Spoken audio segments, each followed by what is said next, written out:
Je voudrais juste préciser, on n'est pas à la messe ce soir. Juste ça. Juste ça. C'est une rencontre littéraire et musicale. Alors, bonsoir les gens. Vous allez bien? Bienvenue. Merci à la ville de la montagne et puis à l'office de la culture. La culture, c'est ça? Oui, c'est bien ça. Je disais à Jean-Élie que j'étais venu ici l'année dernière, il y a 2 ans, avec Fola. Fola Gad, d'ailleurs, qui a écrit la préface du livre, qui m'avait invité comme l'un des intervenants pour la présentation, pour la soirée. Je disais à Jean-Élie que ce soir, c'est impressionnant, parce que c'est moi qui suis là, et que le machin pèse. Donc vraiment merci, ça fait plaisir de vous voir, de voir que vous avez répondu nombreux à l'invitation. Je manque l'esprit que la gala qui est belle, belle sain, et puis que chaque là qui fait ça, on est parti bien anti-belle pour continuer à construire l'avenir. J'ai failli dire Amen. D'accord? Ok, l'autre. Je vais te lire une citation du livre d'un des livres de Patrick Chamoiseau. Un mal fini, un grand rapace, assuré de sa magnificence, découvre un jour l'existence des colibris. Sidéré par la découverte de cette petite créature, le terrible prédateur va se retrouver dans l'incompréhension, le mépris, la haine, le doute, puis l'admiration souffrante. Le grand rapace va s'interroger sur la différence, le territoire, la culture, le langage, le rapport au monde, puis dans une exaltation de tous ses sens, ce maître des vents va remettre en question son existence elle-même, jusqu'à engager sa puissance au service de l'insignifiante créature et affronter à ses côtés le lent désastre qui se profile. Pour avoir lu ton livre, ne vois-tu pas des concordances dans cette description sommaire de l'œuvre de M. Chamoiseau et la tienne? Ah mais complètement. D'ailleurs, c'est Chamoiseau dans Les 9 consciences du mal fini qui m'a fait découvrir le mal fini. Il y a un lien fort à la base. Et justement, ce que j'ai retenu du bouquin que j'ai lu en 2009, c'était ça. C'était que le mal fini se faisait malmener et ridiculiser par un vulgaire colibri. Et justement, ce que j'avais adoré dans le bouquin, c'est que, tu vois, la bête, là, comme il dit, le maître des vents, on dit, je ne sais pas si c'est vrai, mais en tout cas au niveau symbolique, les aigles, les buses, tout ça, il n'y a pas d'oiseaux qui volent plus haut qu'eux dans le ciel, donc c'est vraiment c'est eux qui dirigent, quoi. Et de voir toute sa descente, mais qui n'était pas une descente destructrice, mais c'était une descente où il a laissé lever à l'intérieur.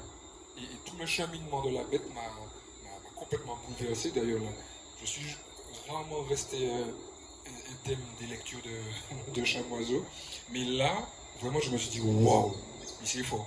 Parce qu'il m'a fait vraiment accéder à un truc, et en fait, je suis rentré dans le cœur de la bête, et franchement, il descend toutes les strates, tu vois, tous les masques de toutes les couronnes, tu vois, que l'être humain peut porter pour aller dans le fond d'homme même de l'humanité, c'est-à-dire l'admiration. Enfin, voilà. Et du coup, quand j'ai décidé d'écrire ce bouquin-là, on va sûrement y revenir, tout de suite, hein, c'est ce qui m'est revenu, parce qu'entre-temps, je m'étais beaucoup reconnu à cette bête-là, pour d'autres choses, des expériences personnelles aussi, que j'ai vécues avec l'animal lui-même. Et oui, mon histoire, je la vis comme ça. C'est vraiment comme une descente, mais pas une descente aux enfers, mais une descente vraiment à l'essentiel, comme on dit, back to basics. Donc je crois que tout le livre, c'est cette aventure-là de combat, d'épreuves, de désillusion, puis de résilience en résilience, pour à chaque fois préciser voilà, la lecture de qui je suis moi dans ce monde, quoi, et puis dans cette histoire de l'humanité. Donc complètement. Ça répond à notre question, il parle beaucoup. Oui, je parle très beaucoup. C'est un défaut de près, je crois, je sais pas, mais je parle beaucoup, les gens, excusez-moi. Tu peux continuer, c'est parfait comme ça. Alors, pour rester dans la symbolique du mal fini, je pense que le titre du livre n'est pas anodin. Donc, on parle de l'éclosion du mal fini. Alors, le sens symbolique d'un oiseau sortant de sa coquille peut varier en fonction du contexte et de son interprétation. Alors, avant même d'ouvrir le livre, je me suis imaginé 3 contextes différents auxquels pourrait appartenir ton livre. Donc, le premier contexte, c'est la transformation et le nouveau départ. Donc, le processus d'éclosion d'un oiseau à partir de sa coquille symbolise une transformation et un nouveau départ. Il représente une transition d'un état à un autre. Par exemple, le confinement de l'œuf à la liberté du vol. Ça, c'est le premier. Le deuxième, c'est la résilience et le dépassement des défis. Éclore un œuf demande un effort considérable, de la persévérance et de la force. Cela symbolise la résilience et la capacité à surmonter les obstacles. Et en dernier, j'ai pensé à la liberté et à la libération. En effet, un oiseau sortant de sa coquille est un symbole puissant de liberté et de libération. La rupture de la coquille représente l'évasion des contraintes, des limites et des circonstances restrictives. Alors, parmi ces trois champs, où te situes-tu et où places-tu ton livre? J'ai envie de te dire d'après toi. J'ai une idée de la réponse, mais C'est trop facile. il faudrait que tu puisses le dire à notre auditoire. En fait, je sais pas où t'as pris ça là, mais waouh. Je dirais les trois. Hein. En fait, je pense que ce sont trois facettes de ce qui est partagé dans le bouquin. Trois facettes, ouais. Parce que c'est pas seulement une autobiographie, c'est vraiment l'histoire de ma vie, mais c'est plutôt un partage comme j'aime bien dire à chaque fois que je rencontre des gens, c'est quand tu lis l'histoire de ma vie, tu découvres mon regard sur la vie. Et donc quand tu parles de résilience, de liberté, de différents carcans, et le premier c'est le carcan là, hein, c'est pas le carcan extérieur, c'est le premier là, et la confiance en soi, etc. Et puis le troisième c'est la liberté, tout ça, ouais. Les trois, hein. Ça te dérange pas si je choisis pas entre les trois, non? Je prends les trois. Je suis vorace aussi, je parle beaucoup, je suis vorace. Tout choisir, c'est ne pas choisir. Oui, c'est vrai, mais là, je crois qu'on ne peut pas faire de choix. Sinon, prendre tout. En fait, c'est ça, c'est trois facettes. Trois facettes, ouais, qu'on va retrouver dans le bouquin, je pense. Alors, puisque nous sommes dans la symbolique, je voudrais revenir sur la présence d'un serpent sur la page de couverture, caché sous un feuillage. On connaît la symbolique du serpent dans la croyance religieuse, tentation, péché, chute et malédiction. Certains serpents sont connus pour être friands d'œufs d'oiseaux, mais sur la couverture, il n'apparaît pas menaçant envers le mal fini. Peux-tu m'en dire plus sur cette interprétation, sur l'animal, et comment cette symbolique se traduit dans ton livre? Ok. Déjà, le serpent, il est sur le chemin de la métamorphose. Vous allez voir, parce que vous ouvrez votre livre, n'est-ce pas? Vous l'avez déjà. La plante, c'est un chemin de métamorphose sur laquelle sont placées trois étapes de la métamorphose de la chenille au papillon.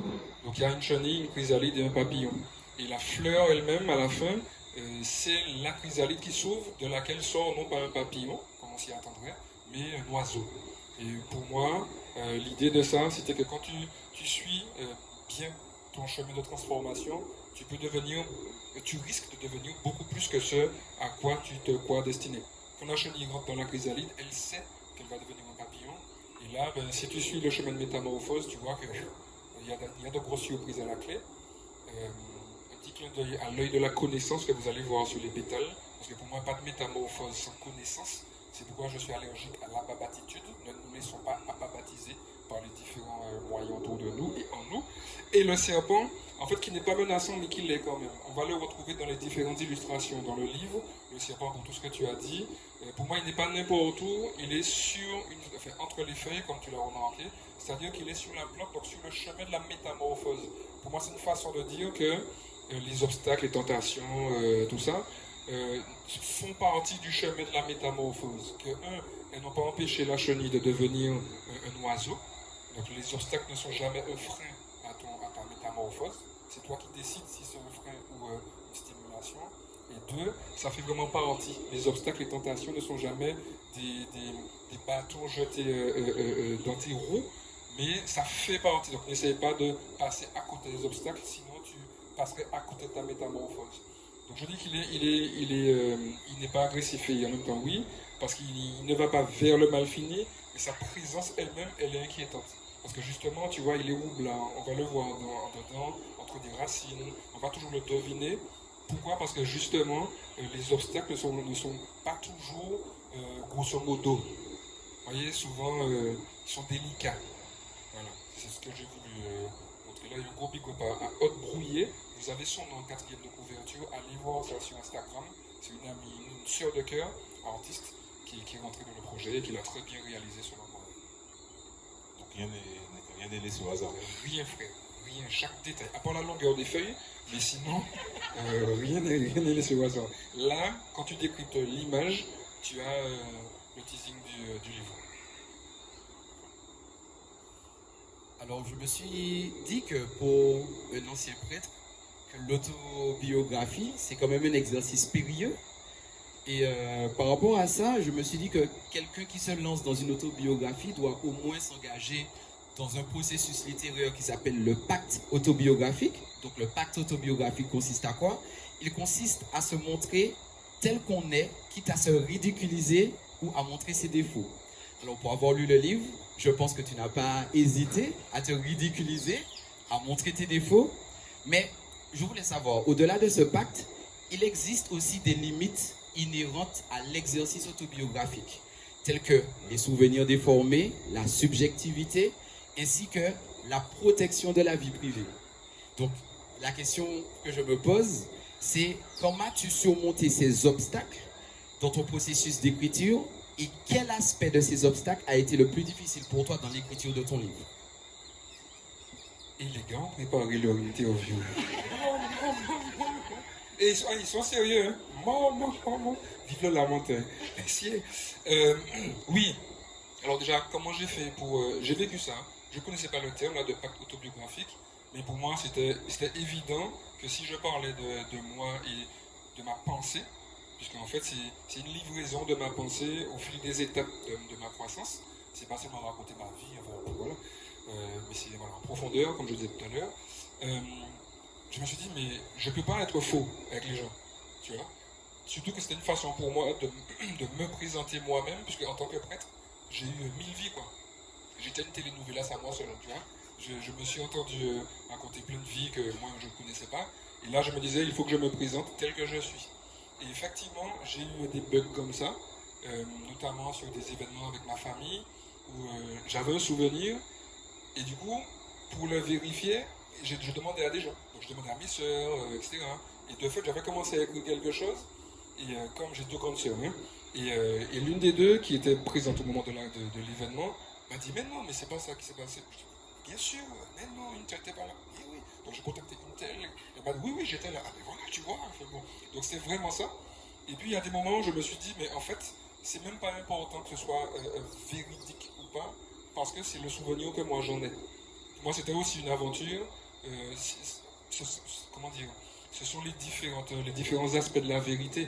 C'est-à-dire que le souvenir que je te raconte, il est vrai.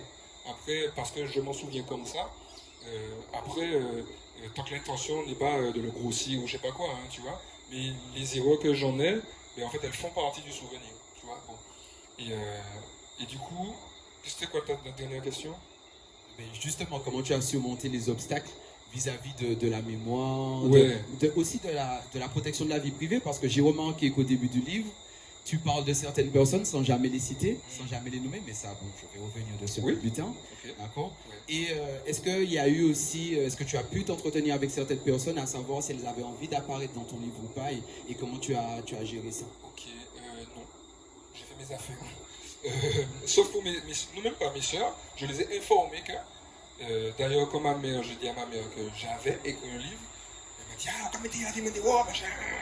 Ma maman, elle est très douce et très discrète et elle n'aime pas qu'on parle d'elle. Bon, surtout de son histoire personnelle. Donc non, je n'ai pas demandé aux gens. Quand c'était délicat, tu vois, je ne nommais pas. Tu vois, donc je racontais une histoire sans, voilà. Mais il y a des personnes qui se savaient concernées. Mais comme s'il n'y a jamais d'attaque dedans. Tu vois, il n'y a jamais d'attaque ou bien de dévoilement de secrets, de trucs en feuille. Donc, limite, ça aurait été comme ma mère en me disant, mais j'ai compris que tu parlais de moi, ou bien de un tel, tu vois. Bon. Après, notamment sur la partie église, parce que je lance des petits pics quand même, mais dans tout, hein, attention, hein, je lance des pics sur l'église catholique, sur Oui, le on va en parler. d'accord. Je lance des pics aussi sur les politiques, je lance des pics sur la Martinique, sur le Martiniquais avec sa langue le créole, sur tout ça en fait, hein, sur la France en fait, tout. J'aime piquer, appelez-moi abeille. Et pour moi, voilà, c'est une façon de convoquer.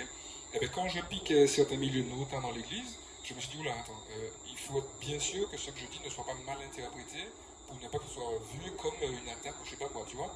Donc c'est comme ça que j'essayais d'honorer mon désir de parler de moi, de ma vie privée, puis des différents lieux que j'ai fréquentés, et en même temps de préserver, pas forcément l'intimité, mais en tout cas, oui, avoir une délicatesse envers les personnes dont je parlais, même si je ne les nommais pas. Parce que je savais d'une façon ou d'une autre, ça serait senti concerné, enfin, ça serait reconnu. D'accord, merci. Et ta question m'a fatigué. Enfin, ben, je sais, il fallait Il y en que a je me prépare, les d'autres. gars. Je sais qu'il est fatigué Non, ici. il y en a d'autres, hein. Ça ne fait que commencer. Ça ne fait que C'est que le commencer. début, il y a 4 pages, je crois. Hein, donc, Allez, c'est parti. je vais lire un passage de ton livre. Comme quoi, ce qui se voit à l'œil nu n'est pas toujours ce qui existe. Le regard de l'homme peut cacher bien des sentiers. Excusez-moi. Le regard de l'homme peut cacher bien des sentiers secrets de la vie. Quel est ton point de vue sur la frontière entre vie privée et œuvre littéraire? Première question. Y a-t-il des circonstances dans lesquelles tu pourrais envisager de repousser cette frontière et aborder des moments secrets dans tes récits? Très bonne question. Alors la limite entre vie privée et récit, je me dis que c'est moi qui la fixe en fait. Hein. Dans la foi chrétienne, on parle de fort interne et fort externe. Le fort externe, c'est ce qui est connu. Je suis chabin, j'ai pas de cheveux, je fais 1m84, voilà. Bon. Et le fort interne, c'est ce que mes intimes ou moi-même connaissons. Okay. Et en fait, ton fort interne, donc l'intimité, ton fort interne, c'est toi qui décides de placer le curseur là où tu veux. Ça peut être dans une conversation, toi, je parle avec toi, je peux te dire ce que j'ai vécu hier soir, je toussais hier soir parce que j'ai eu la grippe, c'est ma vie privée, ça ne te regarde pas, mais je décide de te le partager, tu vois. Donc il y a différents niveaux dans l'intimité, et du coup j'ai envie de dire que c'est ça. Le récit, je sais qu'il sera public, qu'il sera lu par des inconnus, avec qui je n'ai pas forcément d'échange comme ça. Donc ça c'est voilà, c'est le fait. Et du coup c'est à moi de dire qu'est-ce que j'accepte de livrer à l'autre de mon intimité, tout en gardant le trésor de mon intimité. C'est-à-dire que ce n'est pas parce que je parle de mon intimité là que je t'ai tout dit. Ne partez pas là, il y a des gens qui m'ont dit ça, hein. Enfin j'ai tout compris. Non. Là on va parler de monde, même si c'est une discussion très dense, très profonde, il ne faut pas connaître tout le monde, on ne faut pas me connaître pourquoi. Vous voyez. Donc ce que tu vas lire de mon intimité, retiens, ce sera toujours ce que moi j'ai décidé de te partager. D'accord? C'est comme un clip, quand tu vois un clip, n'oublie pas qu'il y a les monteurs, les caméras, les différentes prises derrière, tout ça. Donc en fait, j'avais dit que la frontière, c'est moi qui la fixe en décidant, moi le critère c'est de garder l'essence pour moi, le petit parfum, tu vois? Est-ce que tu nous as tout partagé? Mais non! Mais non! J'ai envie de dire comme Saint Jean dans la Bible sans prétention, s'il fallait écrire tout ce que j'ai vécu, la terre entière serait trop petite pour porter le nombre de livres qu'il aurait fallu écrire.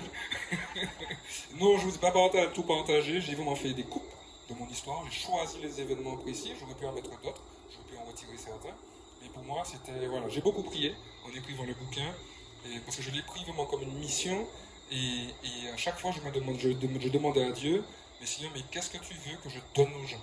Qu'est-ce qui, dans ma vie, peut parler aux gens? Parce que vraiment, l'objectif du bouquin, c'est que ce soit un miroir pour le lecteur, et pour que, à chaque page, le lecteur lise des lignes de sa propre existence, tu vois. Donc j'ai pris vraiment ça comme une mission, et j'ai essayé de rester à l'écoute du Saint-Esprit pour savoir ce que je devais choisir pour y aller, quoi. Tu avais une deuxième question? Ou j'ai répondu? Je ne sais pas. Je crois que tu as répondu. Ah, t'inquiète pas, même si on Les en a questions arrêté sont une, tellement- il y en a plein d'autres en fait. Hein. Et vous m'impressionnez, les gars. Je peux venir en cours avec vous, parce que ça. On va t'envoyer les tarifs. Ouais, ok, ça problème. Mais justement, alors, il y avait une question qui suivait initialement, mais tu as tellement bien répondu à la question que je vais la sauter et je vais passer directement à une autre question. En fait, dans les chapitres sur ton adolescence et sur ta jeune vie d'adulte, on apprend que tu avais un comportement assez problématique. Bon, moi, ça m'a fait rire. Hein. Que tu avais des problèmes avec l'autorité dans ta jeunesse, avec tes parents, avec un arbitre, ton passage au séminaire, aussi ton passage au presbytère. Et pour moi, ce n'est rien de choquant parce qu'au final, beaucoup de personnes peuvent se reconnaître, à mon avis, dans ce que tu as appelé l'apprentissage d'expériences douteuses. Mais en général, dans cet âge-là, en tout cas, je parle de l'adolescence et le début de la vie d'adulte, c'est à ce moment-là que, généralement, je dirais, qu'on a nos premières expériences des sentiments amoureux et de l'intimité. Cependant, la seule et unique trace dans ton livre d'une relation intime n'apparaît que à tes 23 ans. Donc ça veut dire qu'entre tes 10 ans où tu commences le livre et tes 23 ans, on n'a rien du tout. On a beaucoup de choses, mais on n'a pas ce côté-là. Donc, tu la mentionnes sans la nommer, juste en une phrase. Et tu dis, une femme avec qui j'ai des projets de mariage. Donc, ma question, c'est, jusqu'à la page 90, puisque cette fois se trouve à la page 90, je trouvais que ton récit était assez équilibré et honnête, que tu as choisi de partager des moments clés et de leçons tirées de tes relations intimes, sans forcément rentrer dans les détails. Donc, je voudrais savoir pourquoi tu as attendu aussi longtemps avant de parler de ce sujet, et est-ce que véritablement, entre le début du livre, en tout cas entre le moment où tu commences à décrire ta vie et tes 23 ans, c'était vraiment le désir? Ok, alors non. Mais ça c'est intéressant. Ce qui n'est pas dit ne signifie pas que ça n'existe pas. Vous avez compris? Ok. Ce n'est pas parce que je n'ai pas parlé de ça que ça n'existe pas. D'accord? Non, parce qu'elle m'avait peut-être dissolu avant, donc pour moi ça n'avait aucun intérêt. C'était dissolu. Et si je n'ai pas parlé plus longuement d'elle, c'est parce qu'il y a longtemps j'avais fait une interview et j'avais parlé d'elle, machin, donc voilà, on avait bougé, je suis parti, elle m'a laissé partir pour le discernement, pour la vocation, hein. Et je l'ai rencontré des années, on est resté en bon terme, et je l'ai rencontré des années après, et elle m'a dit merci, vous mettez la vie de mon quoi. Il y a des gens qui ont vu l'interview, machin, et alors que ça faisait des années après, et elle a eu des gens qui l'ont reconnu forcément, des gens du Robert, qui étaient là, ça va, tu t'en es remise, machin. Alors que ça s'est plus ou moins bien passé. Et en fait, elle n'était pas fâchée. Mais elle m'a dit, mais frère, mais dose-moi, quoi, tu vois. Et du coup, je me suis dit, bon, je ne vais pas refaire la même gaffe. En même temps, je ne pouvais pas parler de ma vocation sans parler de ce passage-là. Mais j'ai glissé dessus pour ne pas avoir de problème avec la personne, encore une fois. Tu vois. Donc voilà, c'est là pour le coup, voilà, c'était par rapport à ta question initiale, la précédente. C'était un obstacle. Et là, il fallait que je respecte son choix. Vraiment. Et du coup, je me suis dit, en même temps, il fallait que je le dise. Et donc j'ai trouvé une manière de le dire sans la mettre en difficulté. D'accord. En fait, justement, parce que on apprend dans le livre qu'en 2007, quand le désir du sacerdoce est devenu le tien, tu as raconté, enfin en tout cas tu t'es permis de dire à ma maman, à mon papa, à mes soeurs, à mon entourage, justement ce désir pour toi de rentrer dans l'église. Et comme juste avant, on avait cette petite phrase furtive qui mentionnait quelqu'un avec qui tu avais des projets de mariage, ben, sans forcément toujours la nommer, mais je voudrais savoir, quand tu es déjà rendu dans une relation où vous avez déjà des projets aussi avancés, comment au final elle a pris cette nouvelle? Et parce que inévitablement ça devait signifier la fin de votre relation, puisque à cause du célibat des prêtres. Est-ce que tu, au moins sur ça, parce que tu n'en as pas parlé dans ton livre, mais je pense que c'est quelque chose, une chose sur laquelle on aurait bien aimé entendre ta réponse. Oh, Je suis sûr que tout le monde aurait avoir une réponse. Je suis sûr que personne n'avait vu la phrase, tu vois, c'est ça. Et oui, non, en fait, elle est pas là, donc je peux en parler. Forcément, elle a mal pris, tu vois, parce qu'on avait vraiment un projet. Mais là aussi, ça m'a beaucoup servi, ça lui a aussi beaucoup servi. C'est-à-dire que j'avais un dilemme, tu vois, le mariage, ou bien devenir prêtre.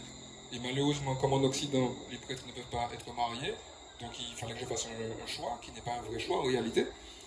Du coup, j'ai décidé de rompre les fiançailles, parce qu'on était fiancés déjà, hein, de rompre les fiançailles pour entrer en discernement au séminaire. Donc, quand je lui ai annoncé, c'est elle qui me consolait, parce que culpabilité, tout ça, machin, je lui parlais de ça, mais je pleurais, en sachant qu'elle savait que j'étais déjà dans la dynamique. Hein. Quand je suis parti en retraite en 2007, je lui en ai parlé. Mais en lui disant, mais t'inquiète pas, il faut juste que j'aille tenir le taureau par les cornes, je reviens, t'inquiète, ça peut pas être ça. J'ai une vie trop dissolue avant, Dieu ne peut pas m'appeler à être prêtre, mais comme elle est en tête main, donc il faut que m'aille garder. Et sauf que quand je suis revenu, je lui ai dit, en fait, c'est bien ça. Donc elle a compris au début, et puis après, ça s'est décanté forcément, le temps de digérer le truc, de le digérer, et elle a très mal pris. Et au fur et à mesure, quand je suis parti en 2007, j'ai fait un an en Belgique. Et quand je suis revenu en 2008, avant de vraiment rentrer au séminaire, là on s'est revus. Et là, elle m'a dit en fait qu'elle a grandi dans la foi parce que Dieu lui a montré qu'on faisait fausse route. Tu vois, et j'avais vu un son de rap il y a longtemps qui disait que ce n'est pas tu peux être tu peux être sur le bon chemin, mais dans la mauvaise direction. Et c'est ça, on était sur le bon chemin, mais à sens interdit. C'est-à-dire qu'on avançait, mais elle me l'a dit, pour reprendre ces termes, on avait des œillères, donc que ça allait bien, tout ça, mais il y a des questions qu'on ne se posait pas. Et en fait, elle a compris, et moi aussi, que c'était pas ça. Vous voyez, tu ne romps pas avec quelqu'un seulement parce que ça va mal.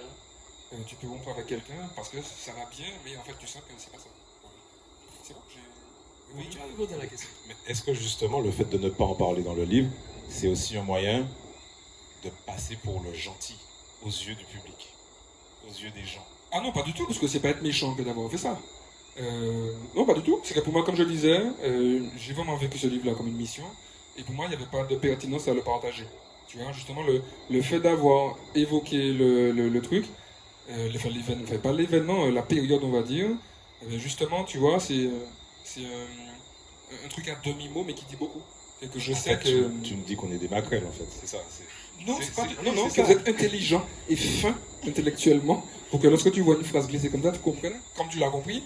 Ah, ok, donc en fait, il y avait un truc. Tu vois, c'est ça. Mais justement, si je ne le détaille pas, parce qu'il y a des choses où je prends le temps de dérouler, tu vois, c'est juste que dans mon choix et puis dans l'écoute que j'ai essayé d'avoir du Saint-Esprit, ben, c'était pas pertinent de le partager. Le plus important, c'était que j'avais dû faire un choix qui m'avait beaucoup coûté pour m'emmener dans une autre direction. Tu vois, c'est ça.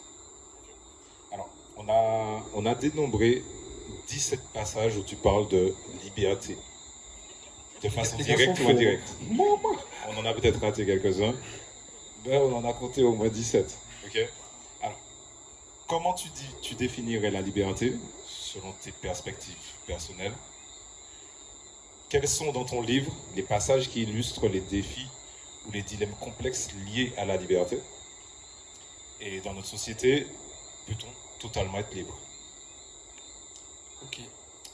Alors pour moi, la liberté est dissociée, distinguée du libre arbitre. Souvent, le retour qu'on demande c'est quoi la liberté, c'est faire ce que je veux faire. Ou bien ce que j'ai envie de faire, ou bien avec la phrase qui est une phrase basique dans le vivre ensemble, c'est ma liberté s'arrête là où commence celle de l'autre. La liberté, c'est pas ça. En philosophie, on te dit que ça, c'est le libre arbitre qui te distingue des animaux, de leur instinct animal. Nous, on a le choix de. C'est vrai que quand on a un comportement animal, on est pire que l'animal, parce que lui n'a pas le choix, sauf que nous, on a le choix. Tu vois. La liberté, c'est d'abord prendre conscience que je ne suis pas le maître de ma vie. Donc, tous les chrétiens, c'est de comprendre que Dieu m'a créé, donc il a un plan de vie pour moi. Et pour ceux qui ne sont pas chrétiens ni croyants, peut-être parmi nous, c'est de comprendre avec humilité que c'est la vie qui t'enseigne, pas toi qui enseigne la vie. Tu n'as jamais choisi de naître, tu n'as jamais choisi tes parents, enfin voilà. Donc il y a quelque chose de la dépossession de ta toute-puissance. Et la liberté, c'est prendre conscience que je suis appelé à grandir avec trois grands, ce qu'on appelle les grands transcendantaux. C'est le bien, le beau et le vrai. Tu vois. Donc la liberté, c'est mettre en œuvre mon libre arbitre, ma capacité à faire ce que je veux, mais pour coller et être aligné et grandir dans ce chemin qui me conduit vers le vrai, le beau et le bien. En gros, je ne vais pas te voler ta montre juste parce que je respecte ta liberté à toi. Je ne vais pas le faire parce qu'en te volant, donc en te faisant du mal, je m'éloigne, je m'écarte du vrai, du bien, du beau. Tu vois. Donc la liberté, c'est ça.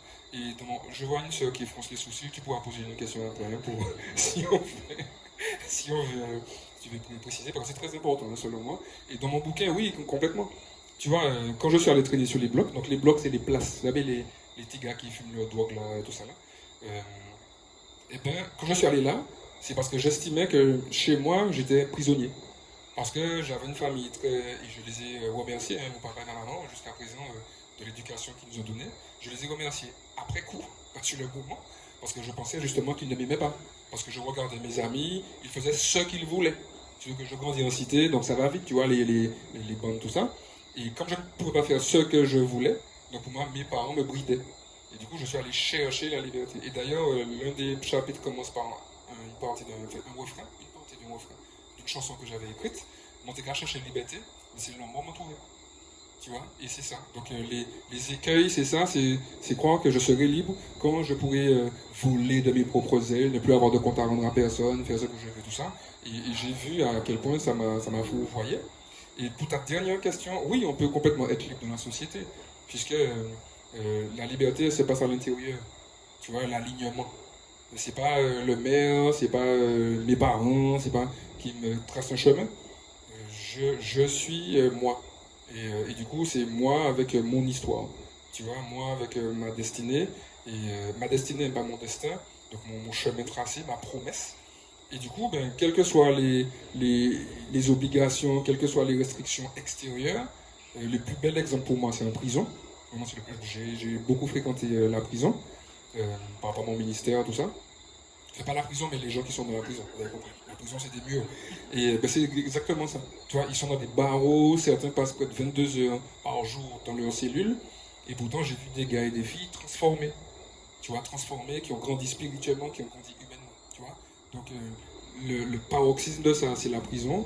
Et du coup, je me dis, mais oui, en fait, dans la société, parce que la société, c'est toi et moi, hein, c'est pas quelque chose qui s'impose à nous, je peux être libre et je dois être libre si je veux apporter ma pierre à l'édifice. Ouais. Justement, Il n'y a pas un peu d'eau là, s'il vous plaît? on constate aussi dans ton livre que ton désir de liberté est parfois freiné par ce que tu appelles le gendarme intérieur. Donc là aussi, on s'est essayé à quelques petites analyses et je me suis posé la question à savoir, encore une fois, le gendarme intérieur, pour toi, qu'est-ce qu'il représente? Donc, je suis arrivé à trois situations distinctes.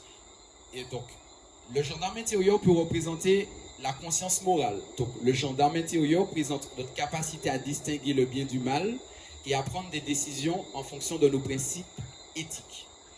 Le gendarme intérieur peut représenter la responsabilité personnelle. Donc, la présence du gendarme intérieur souligne notre responsabilité individuelle envers nos actes et nos choix. Ou le gendarme intérieur, c'est l'autorité d'autocontrôle, c'est-à-dire il va représenter également notre capacité à nous autocontrôler et à résister nos pulsions et nos tentations. Donc toi, ton gendarme intérieur, il te servait à quoi? Déjà, le gendarme intérieur, c'est ce qu'on appelle l'ego, tel que je le décris. Hein. L'ego, le mental.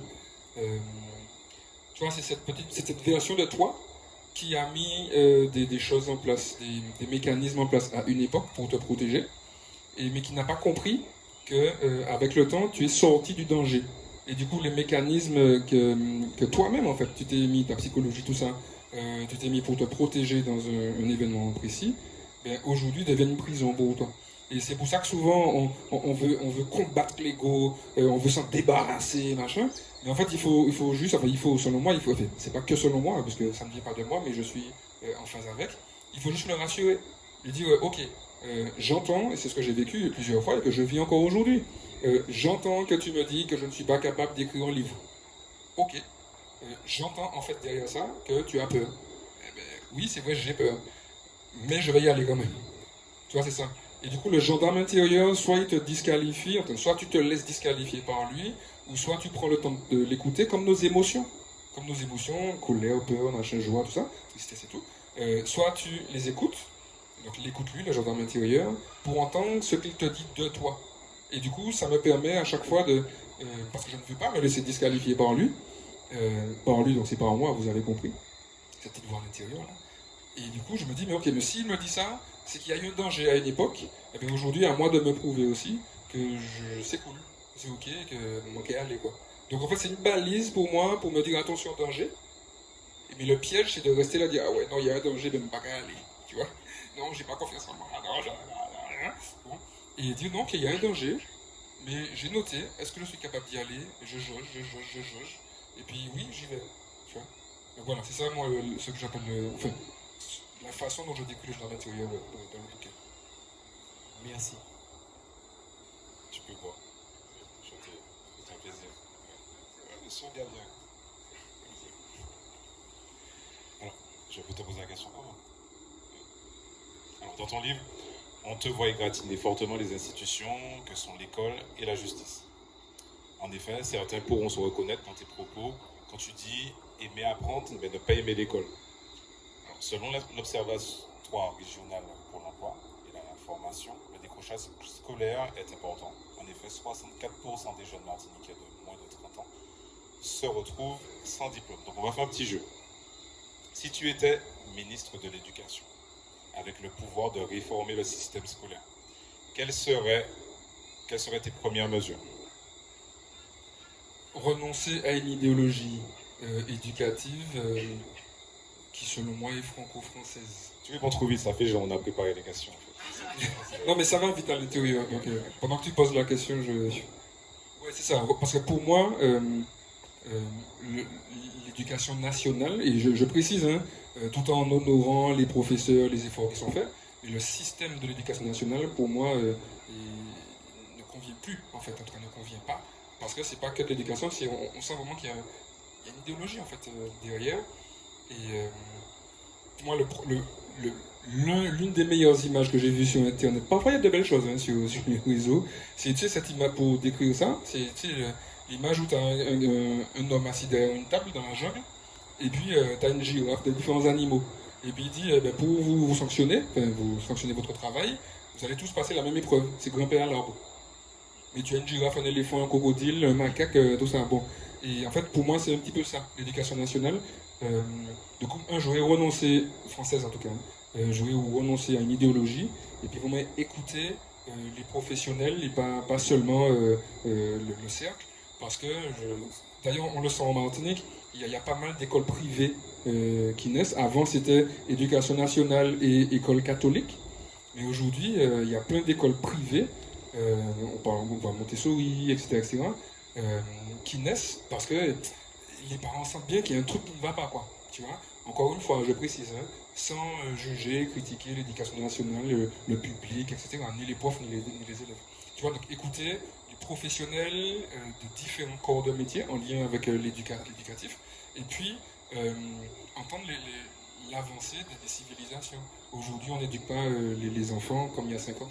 Tu vois, donc je vais commencer par ça. Ok, merci. Alors ça va être l'heure de l'interlude musicale. C'est bon, tu vas pouvoir respirer. Ouais, cool. Les gens, c'est le même niveau, les questions? Parce que j'aurais besoin de massage des pieds, sinon. Ok, yes. Bonsoir à tous et à toutes. Alors, pour ceux qui ne me connaissent pas, mon nom c'est Mali. Ce soir, je suis accompagné de Kimark Vadeleux. Et voilà, c'est avec plaisir que nous sommes là. Et je tiens spécialement déjà à envoyer un big up pour Olivier Lucenay, qui présente son ouvrage Nous préparer un bel lendemain. Et ça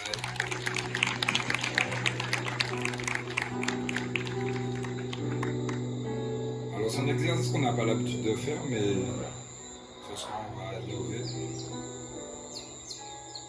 Mesdames et messieurs, bonsoir, vous allez bien? Vous avez l'air assis là religieusement.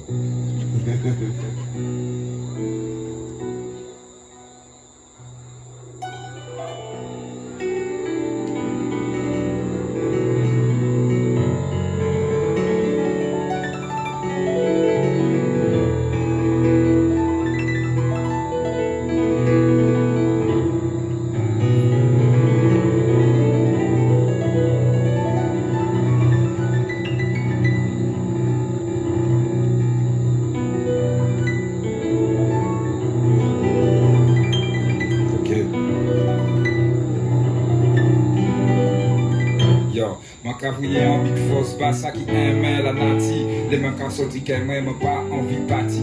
Tous les jours, mon cas découvert puissance, la nati. Tous les jours, mon cas découvert richesse, la nati. La nati, la Mali, c'est comme mon paradis où qu'à joindre tout médicament en bas, toute maladie. Toute mauvaise vibration, la même qu'à partir. Où péprend et coule, pas sous sa voie, l'abri.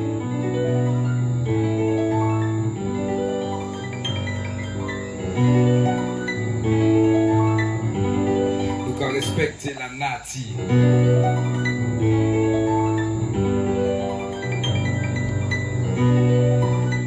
Des moun qui moi passe, m'en sorti la campagne, mais m'en si même prêt en coup de ronde, qui prend en coupe champagne, en si même prêt en verre gicane, qui prend des lits chipom, pas si sorti en zayon moins, cultivé par l'ayon moins. Les manques à sortir travail en plat d'achille 4 en moins, pour compléter tout ça, anti-confit, tamarin en péqué, cracher en l'ail, mais plutôt passer en l'ail. Pour ça qui pas un main ça yoni pour être en veille. Les boudons pleins c'est prend sommeil. Adam grand fauteuil, blesse qu'on calance qu'on m'a bouilla. Adam soleil, en belle la rivière qu'à moins force qu'on peut payer. Vivre dans Babylon City, ça au pas way.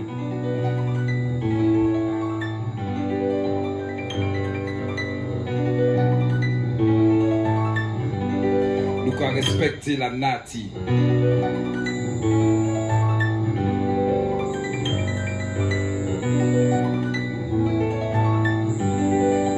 Love, vous savez.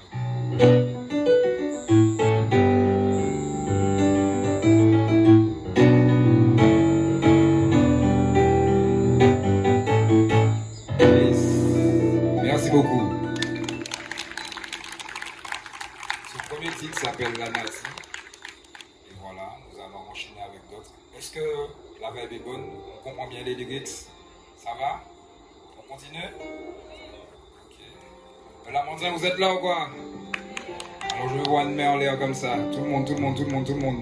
Yes, I. Un gros big up pour vous. Et non son tas, c'est pas du travail. Écoutez ça.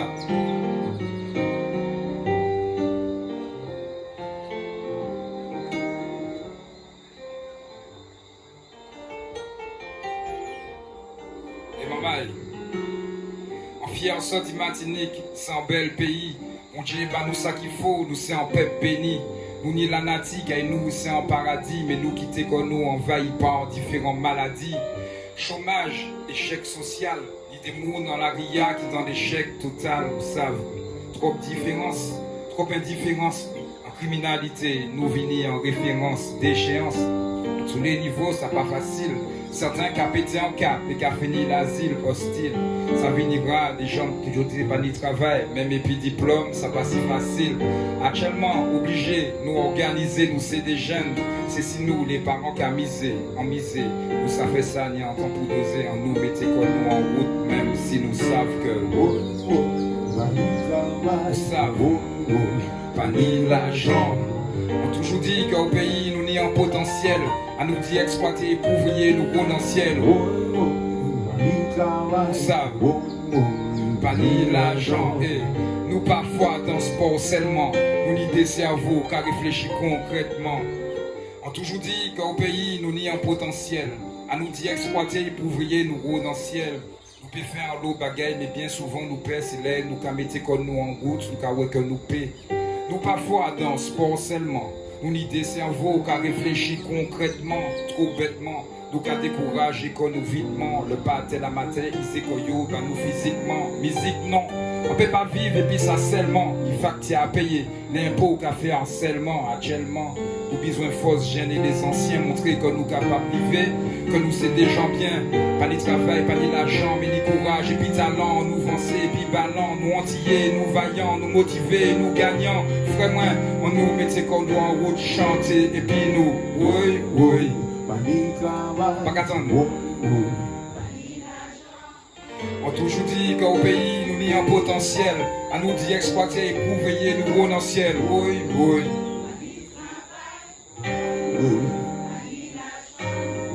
Nous parfois dans ce sport seulement, nous n'y des cerveaux qui réfléchissent concrètement. Nous parfois dans ce sport seulement, nous n'y des cerveaux qui réfléchissent concrètement. Maman, est-ce que vous êtes d'accord avec ça? Merci à Charles.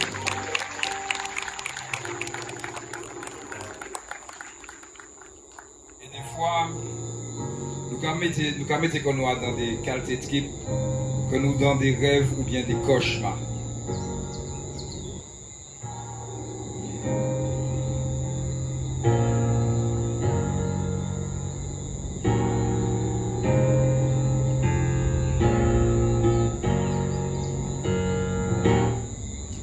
Check ça. On était des joueurs NBA, le temps que tout le monde a apprécié. Ni des rêves vous pouvez toucher, d'autres qu'on peut pas caresser. Un chapette comme moi, un chimère, un chat foncé, tête baissée. Des rêves dans la tête, les yeux, dans les étoiles à prier. Certains qui rêvé de bébé, d'autres qui rêvé de billets. Certains qui rêvé de disparaître et d'autres de briller. Ni des rêves loupés. Des rêves à volter, les pages en main la J m'en savent que c'est ça qui a compté. La vue une tragédie dans des récits bien trop épiques. Ici tu peux trouver l'enfer caché sous les tropiques. Il y a des rêves mystiques, des rêves tragiques. Le condamné à mort rêve de sa dernière cigarette électronique. Tout cas vivre à dans époque de dingue. Ça plus difficile de poter en slip que de poter en flingue. Liberté, égalité, fraternité, permettez-moi d'y mettre un bémol et de rajouter simplement équité. Vous savez, des rêves et puis des cauchemars, ouais. En jaco, j'étais assez en lait, tout ça en jar, ouais. En pack à coûter mon pack à, ouais. T'as la qui des balissons, j'ai yo jac, ouais. Des rêves et puis des cauchemars, ouais. En jaco, j'étais assez en lait, tout ça en jar, ouais. Mon pack à goûter, mon pack à ouais. T'as la qui des balissons, yo. Des rêves, des déceptions. Le compte des labyrinthes sans direction. Sans réfléchir, au pied dit au direct non. Il des paroles qui qu'a levé, ni d'autres qu'a rabaissé. Il des rêves qui qu'a tourmenté, ni d'autres qu'a apaisé. Des pages à écrire, des légendes personnelles à accomplir. En plus des fins de mois à arrondir, nous ni des rêves et des perspectives de vivre bien, pas de survivre. Nous qu'à taper en main encore une fois, en nous des rêves et puis des cauchemars, ouais. En jaco, j'étais assez en lait, tout ça en jar, ouais. En pack à goûter, mon pack à ouais. T'as la qui des balissons, j'ai yo jar, ouais. Des rêves et puis des cauchemars, ouais. En jaco, j'étais assez en lait, tout ça en jar, ouais. Tout ça, mon pack à goûter, mon pack à ouais. T'as la qui des balissons, rêves et cauchemars. Merci. Ça va les amis? Ok. Ça vous plaît les lyrics? Franchement, ok. Merci beaucoup. Alors on va continuer avec une composition de Guy Marc, qui est l'un des plus grands pianistes de la Martinique. On peut applaudir Guy Marc Vadele, s'il vous plaît. Nous avons un concept qui s'appelle Confetti Piment, où nous sommes trois, et ce soir il n'y a pas le troisième, Ven. Et c'est un concept original où il y a du beatbox, c'est quelqu'un qui fait de la musique avec sa bouche. Il y a Guy Marc Vadele au clavier et moi au lyrics, mais vous aurez l'occasion peut-être une autre fois de découvrir ce que nous faisons. Pour le moment, je vous laisse avec Guy Marc Vadele et le son s'appelle Fouille à Pinto. Vous pouvez l'applaudir s'il vous plaît.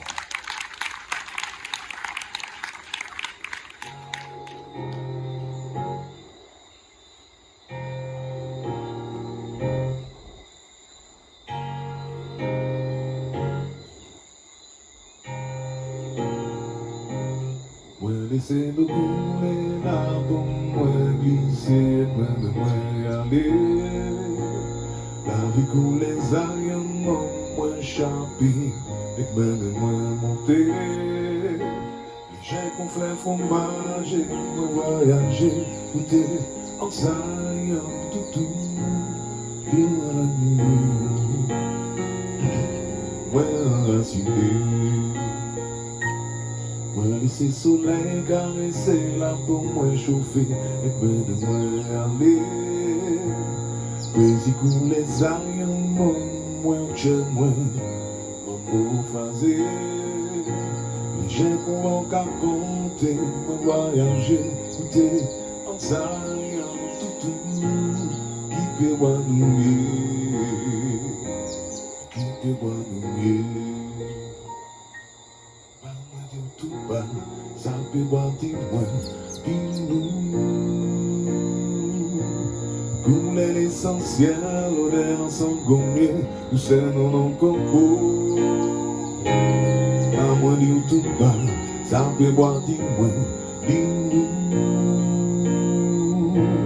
Et là dans mon go, ça va fuir après tout, on l'a connu. La peau rouge, coule argile, coule courant. La poésie comme poésie, en fond, qui arrive l'âge l'amour, en mettant notre beau-frage. Ici, on nous tournait la page, on nous aimait comme pour bel âge. À mon lit, tout le cas c'est voilage, tout comme un cas dansé.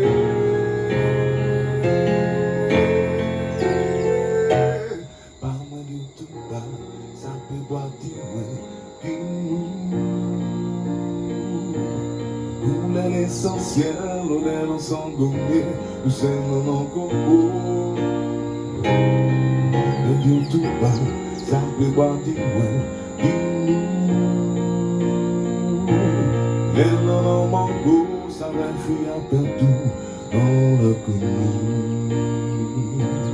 À tes pays en flamboyant, qui voulait lumière de Zion.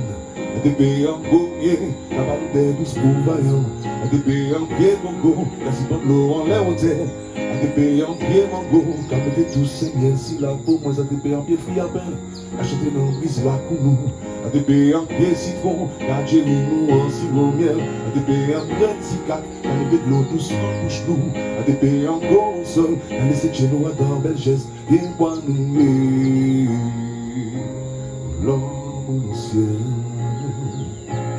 Viens voir nous, l'homme au vipère. Viens voir nous, l'homme au passé.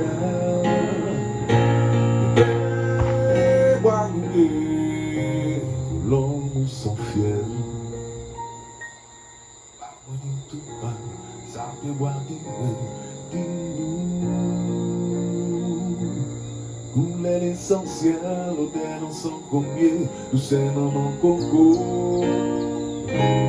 Maman tout bas, ça peut boire du et dans mon go, ça va fuir un peu tout dans la cour.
Martinique nous piti et qu'on dit colopante, nous qui est grand, nous sans pep, qui ni l'honneur, liberté nous les prend en tant que jeunes qui responsable, nous obligés, coûter grand, coûter les grands, par en nous, yoba nous fausse, coûter prend. Je dis pays en crise, ça quitté, bien solide, tout n'est vent, en même ballon, en l'honneur et puis plein l'argent, tout n'est consommation, à profusion, t'es les 40 moun dément, ça quitté bon, cavine mauvais, craque la 40 moun démon.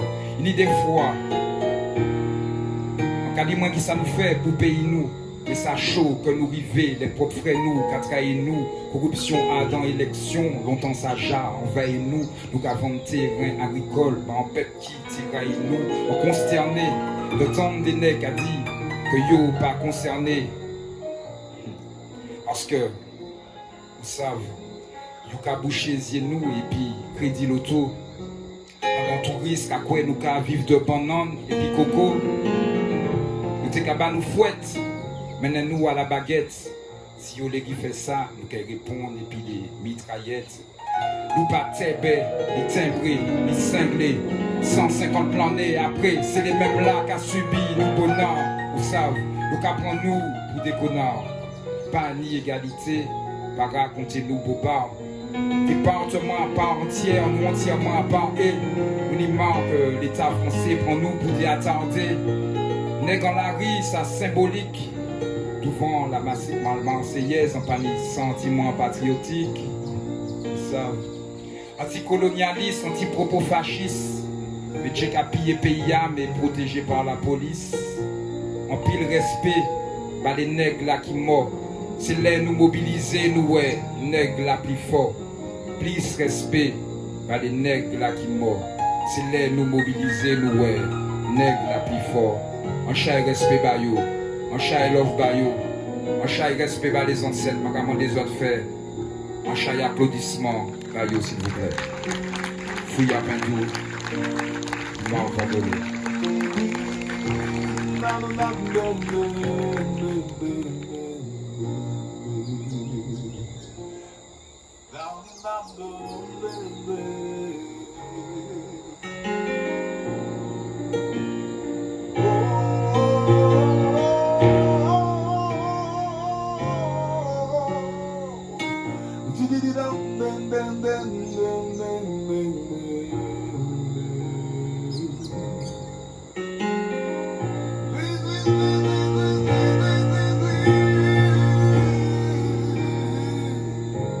Tapon rouge, couleur argile, couleur kourou, peau d'ici, corps pour nègre, habitant de mon cœur, fouille avec nous.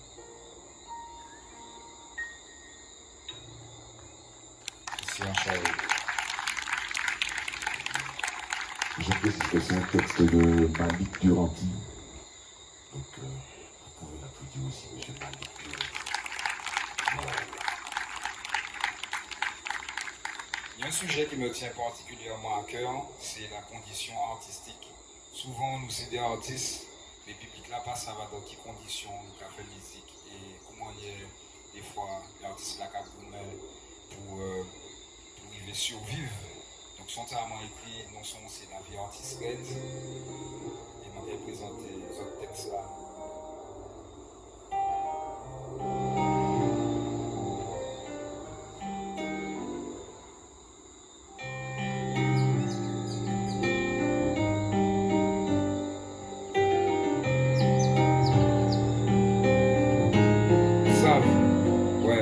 La vie artiste red, combien parmi nous qu'a fait, et bien souvent ça nous qu'a produit, pas qu'à rempli frigidaire. Combien artistes qu'a fait des dépressions, déception si déception, investi plein l'argent pour zéro réception. Nous just qu'a fait, malgré les boycotts de certains médias, qu'a fait nous passer pour des merdes qui ingérables, nous pas des misérables, seulement tic-tac musique que nous les fait. Faut pas songer nous seulement, les autres pas ni budget au fait.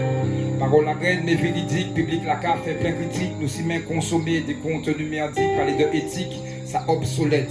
Dans un système qui a nourri quoi principalement de buzz si internet, ça a dégoûté moins, passe à la base. Nous t'es pour faillons, mais prend la traîne à répétition, peut faire vider en bouteille ronde. Nous c'est des noms, des formes, nous ni des chais, nous ni des familles. One love pour ça qu'a vini, la vie artiste red. Pas oublier mon maille. La vie artiste red. Encore une fois, la vie artiste red. Et dans les temps de dit ça, puis moi. Ouais, yo, la vie artiste. Ouais. Encore une fois, dans les temps de dit yo, la vie artiste. La vie artiste red. Écoutez ça. Yo. C'est respect, pas toutes les frères qui qu'a coupé conne. Ça qu'a levé les matins pour chailler bonhomme. Ça qu'a planté les jimons à yann pour vendre. Ça qu'a fait fou charbon, ça qu'a fouillé young. Moi si mais au pays fait des marchands de vente. En panique, on trempait depuis les fashion man. Faut nous marcher man. Ça pas qu'à joke man. Parce qu'il dit en nous, ça pas qu'à joke ouais. Travailleuse, faut garder la foi marchande. Poisson, pistache, garder la joie nous qu'a porter les autres en l'air, quand Jésus porte la croix, en soleil là, nous qu'a porté chapeau bas quoi. Ça qui pas un local, nous qu'a dit yo awa, pas moins chant flow non. Pas moins pour pas toi, M-A-L-I, nèg monouche là, ça qu'a fait contour, comme ça, nous qu'a chanté encore une fois, ouais. La vie artiste red, en les temps d'autres chanter et puis moi et répéter ça encore une fois. La vie artiste, yes. Tous les artistes qui gagent même, en les temps d'autres chanter, ok, la vie artiste. Nous cabayons encore une fois, ouais, chaque honnête, yo, la vie artiste. Et bien raide, mais la vie artiste raide, mais nous pas qu'à oublier un bagaille, mais aussi la vie artiste belle, merci Rachel.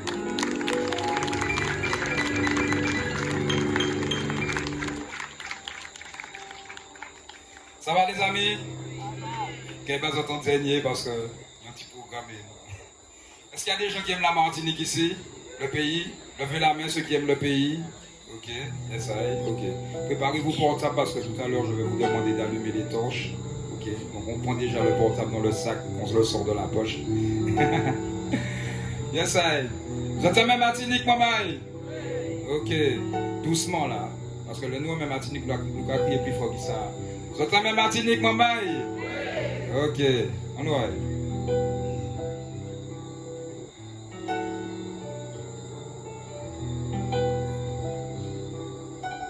Écoutez ça.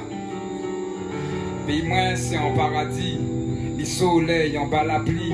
Ici la nati qui a bas la vie. Colibri qui a chanté, ni des fleurs qui a dansé. Arc-en-ciel qui a souri et ça pas ni pris. Mais pays moins ni bon maladie. Cancer qui a fait que yondé. Proche nous, j'apathie. Pays moins c'est en bijoux, en joyaux. Et ça qui cargue mes bail, c'est en noyau. Pays moins qu'à senti cannelle, sirop miel, à tout l'eau mélangé, puis citronnelle. Pays moins ni en goût sucré, en goût en mer, en goût acide, en goût fiel. En un main, pays moins. Et c'est là que je vais répéter, en un main, pays moins. Vous avez compris là? Ok, nous allons faire une fois. Tout le monde, vous savez, ouais. Moi un main, pays moins. Moi un main, pays moins. Moi un main, pays moins. Pays moins, vous savez. Moi main, pays moins. Moi main, la gondo. Moi main, pays moins. Ok. Pays moins, c'est en nation. Pays moins, ni en l'histoire. Pays moins, c'est en passion. Pays moins, ni bon soldat en action. Pays moins, c'est pas en club mais en location. Pays moins, c'est qu'on doucet en cyclone. Pays moins, c'est qu'on violence en chicane. Pays moins, aquarelle. La ligne, les étoiles camaillées, ça cabelle, ouais. Pays moins, artistique, ça magique, magnifique. Mais ni des fois, ça tragique. Pays moins, artistique, vous savez. Et ça qui a soulagé, peuple là, c'est musique chantée. Moi un main, pays moins. Un main, pays moins. Un main, pays moins. Pays moins, encore une fois tout le monde. Un main, pays moins. Un main, pays moins. Un main, Martinique. Ouais, c'est pays moins. Pays moins, c'est un genre de migrant de toute qualité bagaille. À dans celle gros canari, nous j'étais blanc, nègre, indien, chinois, maman, papa, frère et sœur, tonton tati qui a fait que lait tout ça mélangé, ça peut pridifier plein de fois contre tonton tapi. Puis moi des fois c'est le coco contre ma bille, l'autre chose contre tablette coco, Tinel en mori contre Colombo, Blaf contre poisson frit, la rivière contre la mer et aussi la ville contre la campagne. Mais là bien gardé, nous tous ces cousins, nous tous ces frères. Et nous passons, nous tous ensemble, ça nous tout peut faire. Pays moins, c'est aussi chalet et puis fraîcheur, agriculteur et puis pêcheur. Et pays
Vous êtes là?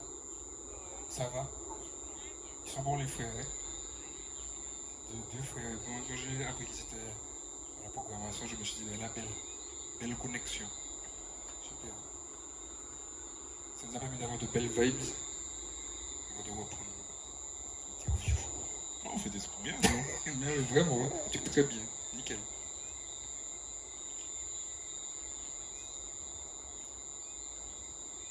Donc on va encore intervenir quelques minutes, mais après on va vous passer la parole. Parce qu'encore une fois, vous êtes des acteurs en fait, hein, donc j'espère que vous avez déjà préparé vos questions. Je passe la parole au physicien nucléaire. Alors, autant toi, tu n'aimes pas être réduit à ta qualité de prêtre. Moi, je n'aime pas que je sois réduit aux études que j'ai pu suivre. Donc, dans ton livre, tu abordes beaucoup de thèmes sociaux, beaucoup de débats sociétaux. Donc, on a déjà parlé de comment tu as pu égratigner l'école dans ton livre. Tu égratignes aussi le système judiciaire, bon, on n'en a pas parlé.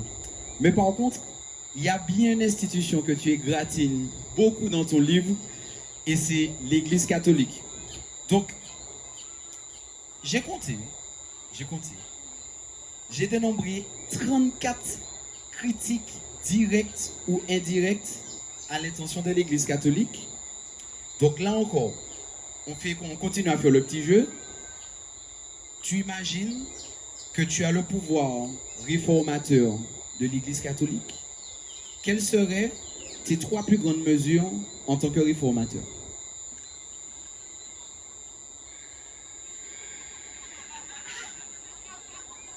Je réfléchis.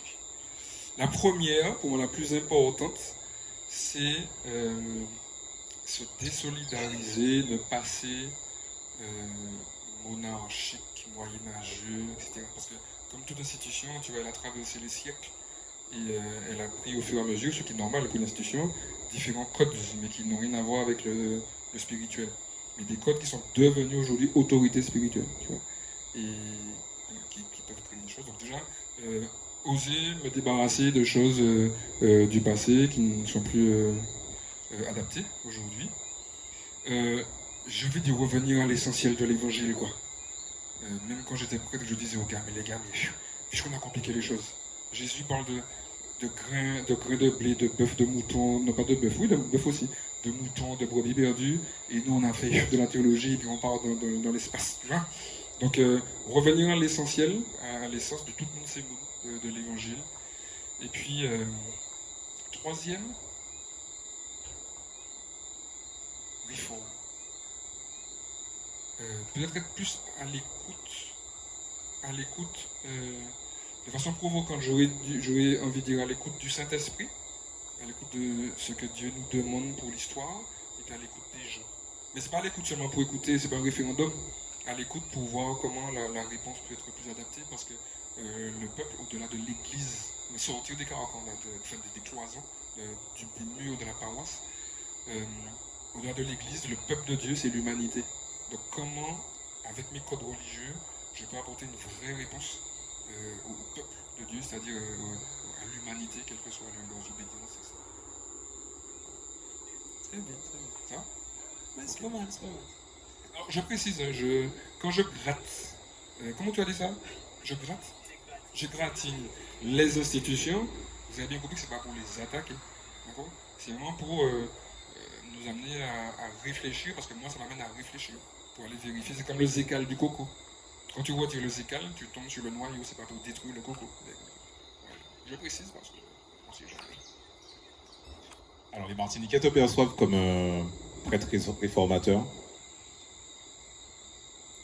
Et je te cite, c'est celui qui chante et même qui a sorti un album, qui œuvre avec le civil auprès des marginaux, qui annonce aux homosexuels, aux divorcés, remariés et tous ceux qui se sentent pointés du doigt par la morale chrétienne, qu'ils ont toute leur place dans les bras de Dieu.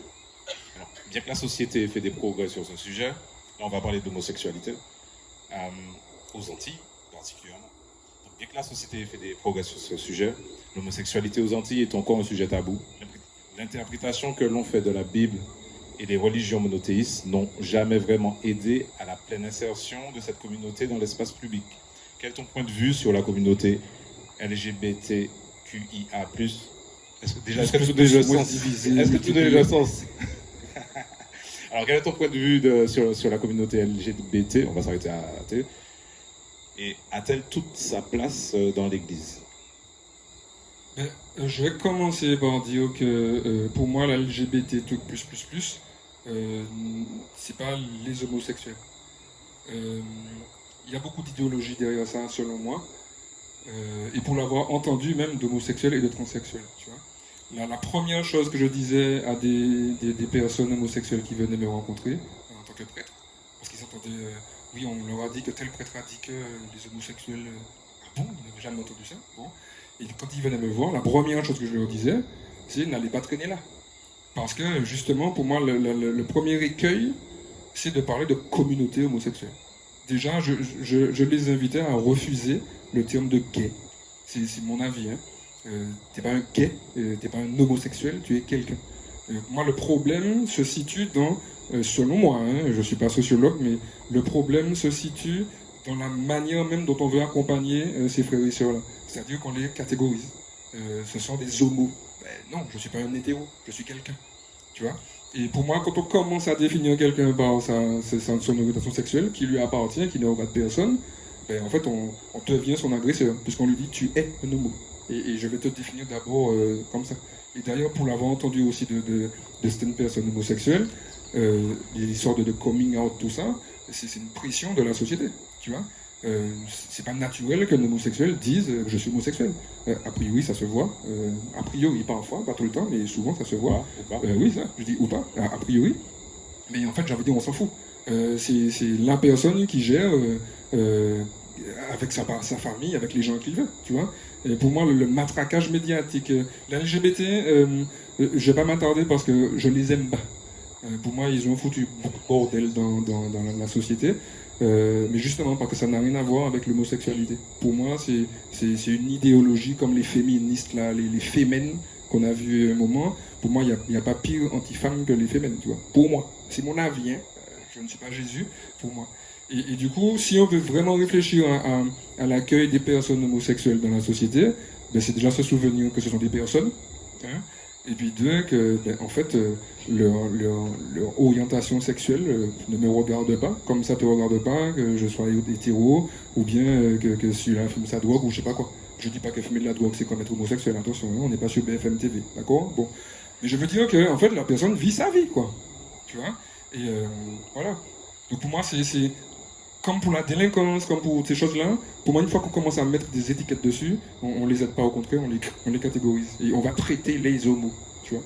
Et moi, c'est quelque chose c'est un phénomène qui se joue d'abord dans les familles, dans le cœur de la personne, parce que ça n'a jamais été un choix d'être homosexuel. Je crois qu'après, justement, grâce ou à cause de la LGBT, on fait quoi en notre jeunesse, qu'on a le choix. Mais tant les hétéros que les homos, ils n'ont jamais choisi. Voilà. Je pense qu'il y a une autre chose qui se joue, mais qui n'a rien à voir avec l'homosexualité, mais ce sera trop loin, il faudrait faire une deuxième soirée pour ça. Voilà. En tout cas, voilà, c'est ça. Je rebondis sur le fait que tu aies parlé des féministes, justement, enfin, des extrêmes, entre guillemets. Mais justement, est-ce que ces extrêmes-là ne laissent pas, justement, de discrimination? C'est sûrement parce qu'il y a des discriminations qu'il y a des extrêmes à certains moments. Je ne disqualifie pas l'intention. Tu vois, je parle d'idéologie, c'est-à-dire que toutes les idéologies sont parties à un moment de quelque chose, tu vois. Là, c'est, je pense, comment dire, une intuition pour aller soutenir des personnes en souffrance, mais après, c'est qu'est-ce que c'est devenu. L'intention ne justifie pas les moyens, comme la fin ne justifie pas les moyens, tu vois. Et pour moi, c'est ça, est-ce que vraiment je sers la personne quand je fais ou dis telle chose. Déjà, pour moi, parler de communauté gay, c'est les attaquer, tu vois, c'est ça. Et d'ailleurs, parler de les handicapés, c'est les attaquer aussi, tu vois. Je me souviens d'une personne lourdement handicapée qui disait sur ma carte d'identité, c'est pas écrit handicapé, c'est écrit mon nom et mon prénom. Okay. Et bien, de la même manière pour des personnes homosexuelles, sur leur carte d'identité, c'est pas écrit homosexuel. Donc ce ne sont pas des homos, ce sont des gens. Du coup, est-ce qu'ils ont leur place dans l'église? Ah mais bien sûr, enfin, dans l'église, je sais pas si on leur laisse la place, mais ils ont leur place partout. Et c'est pour ça que dans mon bouquin, je dis, parce que les mots sont précis, je suis un petit peu psychorigide, enfin un peu beaucoup psychorigide, et quand j'écris, je vais être d'accord avec chacun des mots. Autant ma parole, je peux parler librement comme ça et puis dire des choses au-delà de ma pensée, mais quand j'écris, c'est très précis. Je dis que l'idée, c'était que les homosexuels comprennent, les personnes homosexuelles comprennent qu'ils ont leur place, non pas dans l'Église, mais dans le cœur de Dieu. Parce qu'on s'en fiche d'être dans l'Église ou pas. C'est est-ce que je suis aimé de Dieu? Parce que comme les gens, les chrétiens ont pointé, et les pointent toujours, les chrétiens, et puis le peuple en général, les familles, les amis, la société en général, ben, il y a beaucoup de remises en question sur leur personne même, pas seulement sur leur sexualité. Et donc leur permettre de comprendre, mais en fait je suis aimé de Dieu, je suis une créature de Dieu, je ne suis pas un machin, un accident ou je sais pas quoi, eh bien, c'est retrouver leur humanité. Que l'Église les accepte ou pas, c'est un non-sujet. Enfin, c'est un sujet secondaire.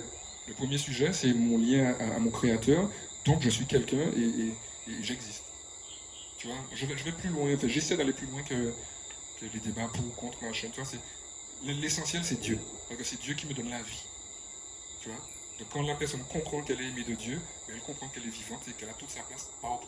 Et que ceux qui ne lui donnent pas leur place, c'est tant pis pour eux. Tu vois. Vous comprenez ce que je dis ou pas? Voilà. Donc, on va arriver à notre dernière question, parce qu'à un moment donné, il faut qu'on arrête de te cuisiner aussi. Et là, je vais directement à la fin de ton livre. Dans l'imaginaire que je me faisais de la fonction de prêtre, j'ai toujours cru qu'il y avait un devoir de réserve, qu'un prêtre ne devait pas se prononcer sur tel sujet ou tel sujet, ne pas parler de politique, ne pas parler de ci, de ça. Bon, là, tu ne l'es plus. Et j'ai été agréablement surpris de voir qu'à la fin de ton livre, tu parles carrément de tes opinions politiques. Et j'y apprends avec surprise qu'il y a une certaine perméabilité entre tes opinions et celles véhiculées par le groupe qui s'appelle les RVN, les Rouges, Verts, Noirs. Et ces derniers soutiennent, avec raison, l'implication de l'Église catholique dans la traite négrière transatlantique et de l'instrumentalisation de la religion catholique au profit de la colonisation et de l'esclavage. Donc, quand on est prêtre catholique et afrodescendant, comment on gère cette dualité? Bien, parce que tu veux pas réécrire l'histoire. J'aime bien dire de façon grossière et provocante, l'Église a foutu la merde pendant la traite. Il y a un discours convenu de l'institution à essayer de chercher et de prouver que l'Église était anticolonialiste. Mais elle ne pouvait pas l'être. L'Église a collaboré à la traite et elle a instrumentalisé l'Évangile. Enfin, je veux dire, c'est historique et il n'y a pas de discussion là-dessus, c'est même pas mon avis. Pour un exemple précis pour qu'on puisse comprendre, il n'y avait pas encore d'évêque. Le premier évêque est arrivé en 1851. Oui, donc 3 ans après l'abolition. Pendant tout le temps, le responsable temporel donc, du civil et du religieux, c'était le gouverneur. Il y a eu des prêtres, des religieuses et des chrétiens qui se battaient contre. Il y avait des prêtres, par exemple, qui prêchaient contre l'esclavage, etc. Ils étaient envoyés en France. Ou bien ils étaient menacés et ils tournaient leur veste. Mais c'était des prêtres. Tu comprends? Donc c'est l'histoire. Et, du coup, j'étais prêtre et descendant de personnes esclavagisées, puisque je n'ai pas d'ascendant esclave. C'était des personnes libres qui ont été mises en esclavage. Mais en fait, j'étais à l'aise avec ça. C'est-à-dire que justement, bon, l'Église a foutu la merde, mais ce n'est pas pour autant qu'aujourd'hui, elle n'a pas une réponse pour ça. Tu comprends? Et du coup, c'est moi l'enjeu, c'est de sortir des clichés, négristes aussi, tu vois, d'aller chercher un Jésus noir ou je sais pas quoi, ou bien pour moi, ce qui est une autre idéologie, d'aller chercher un lieu spirituel en Afrique. Pour moi, c'est mettre à la fête les Africains qui étaient sur la terre, tu vois. Tous les Africains là ne pratiquaient pas la même religion. Je veux dire traditionnelle, quoi. Et du coup, pour moi, c'était ok, il s'est passé ça dans l'Église, d'accord, le monde a avancé.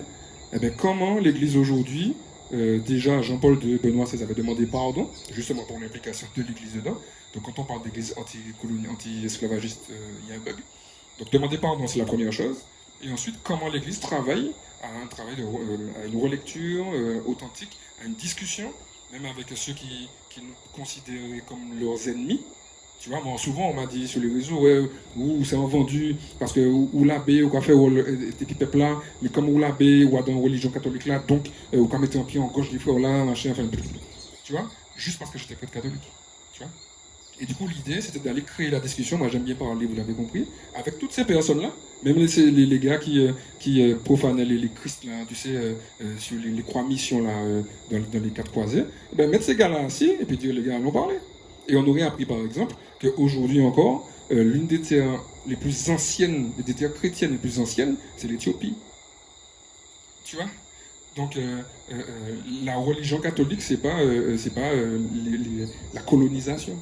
Ça a commencé il y a 2000 ans. Il y a eu plein de choses avant. Tu vois. Donc moi j'étais à l'aise avec ça. Et j'attendais justement qu'on convoque des discussions, mais ça n'a pas eu lieu, quoi. Malheureusement. Donc moi je le vivais bien, mais j'étais frustré parce que je voyais que ça n'avançait pas. Et qu'on redonnait le même discours qui ne convainc personne à part dans le système et que les choses n'avançaient pas. Voilà. J'ai répondu? Oui, très bien. Yes. Merci beaucoup. Alors, nous, on a plein d'autres questions, on va se canaliser et on va passer le micro aux personnes du public qui souhaitent poser des questions à Monsieur Lusner. Levez la main.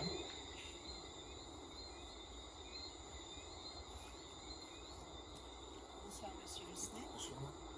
Donc, je suis Viviane de Valgondo. Voilà, donc comment vous dire ça? J'ai cherché à avoir votre livre, donc je l'ai depuis le début. Pas parce que je vous connaissais spécialement, c'est parce que j'ai voulu pas vous faire plaisir, mais aller dans le sens de la lecture. Parce que je me disais, bon, après j'ai su que vous étiez parti un peu y tourner. J'ai eu l'occasion de vous voir en prêtre. Maintenant, je vous vois en vrai, pas prêtre. Voilà. C'est pas vrai, en vrai. Oui, mais de loin, de loin. Là, je vous vois.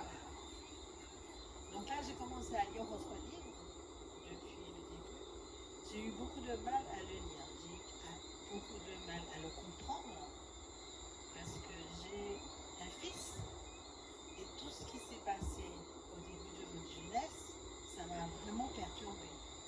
Mais vraiment, vraiment, je me dis, être dans une famille aimante et puis, comment dire, aimante, père, parce que vous le dites après coup, vous l'avez reconnu.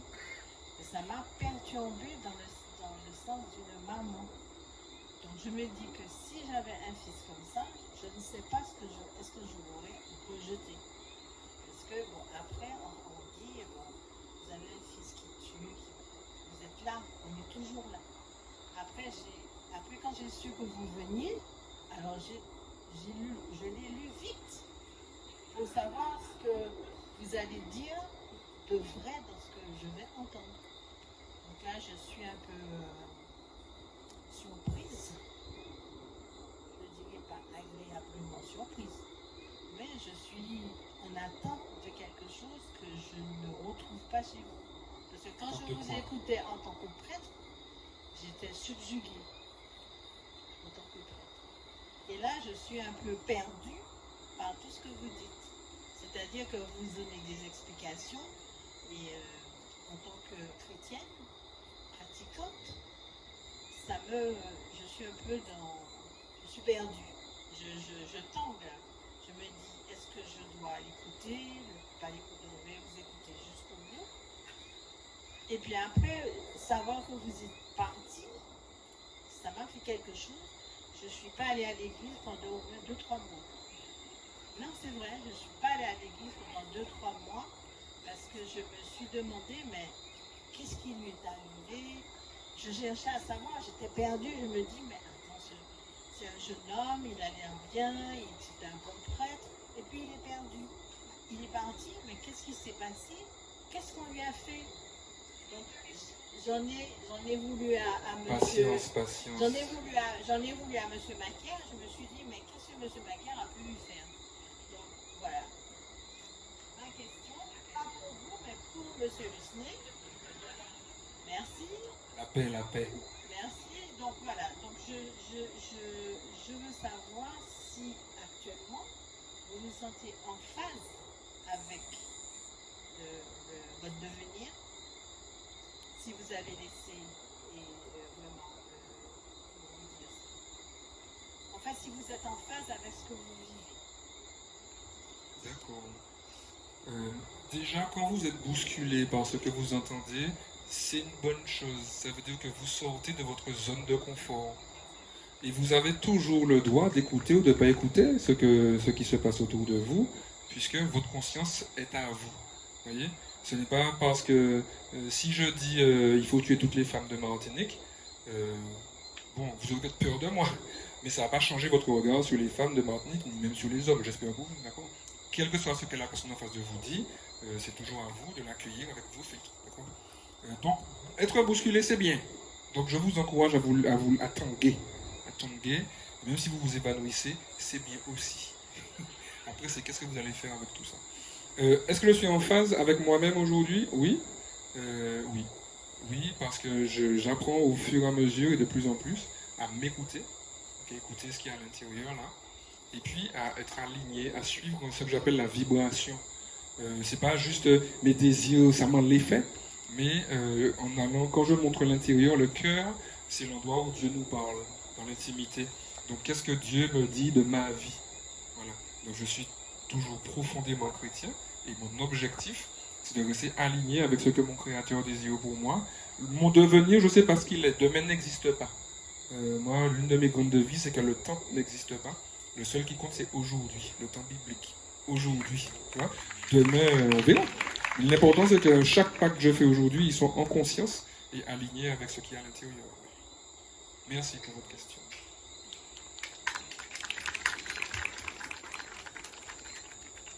Autre question?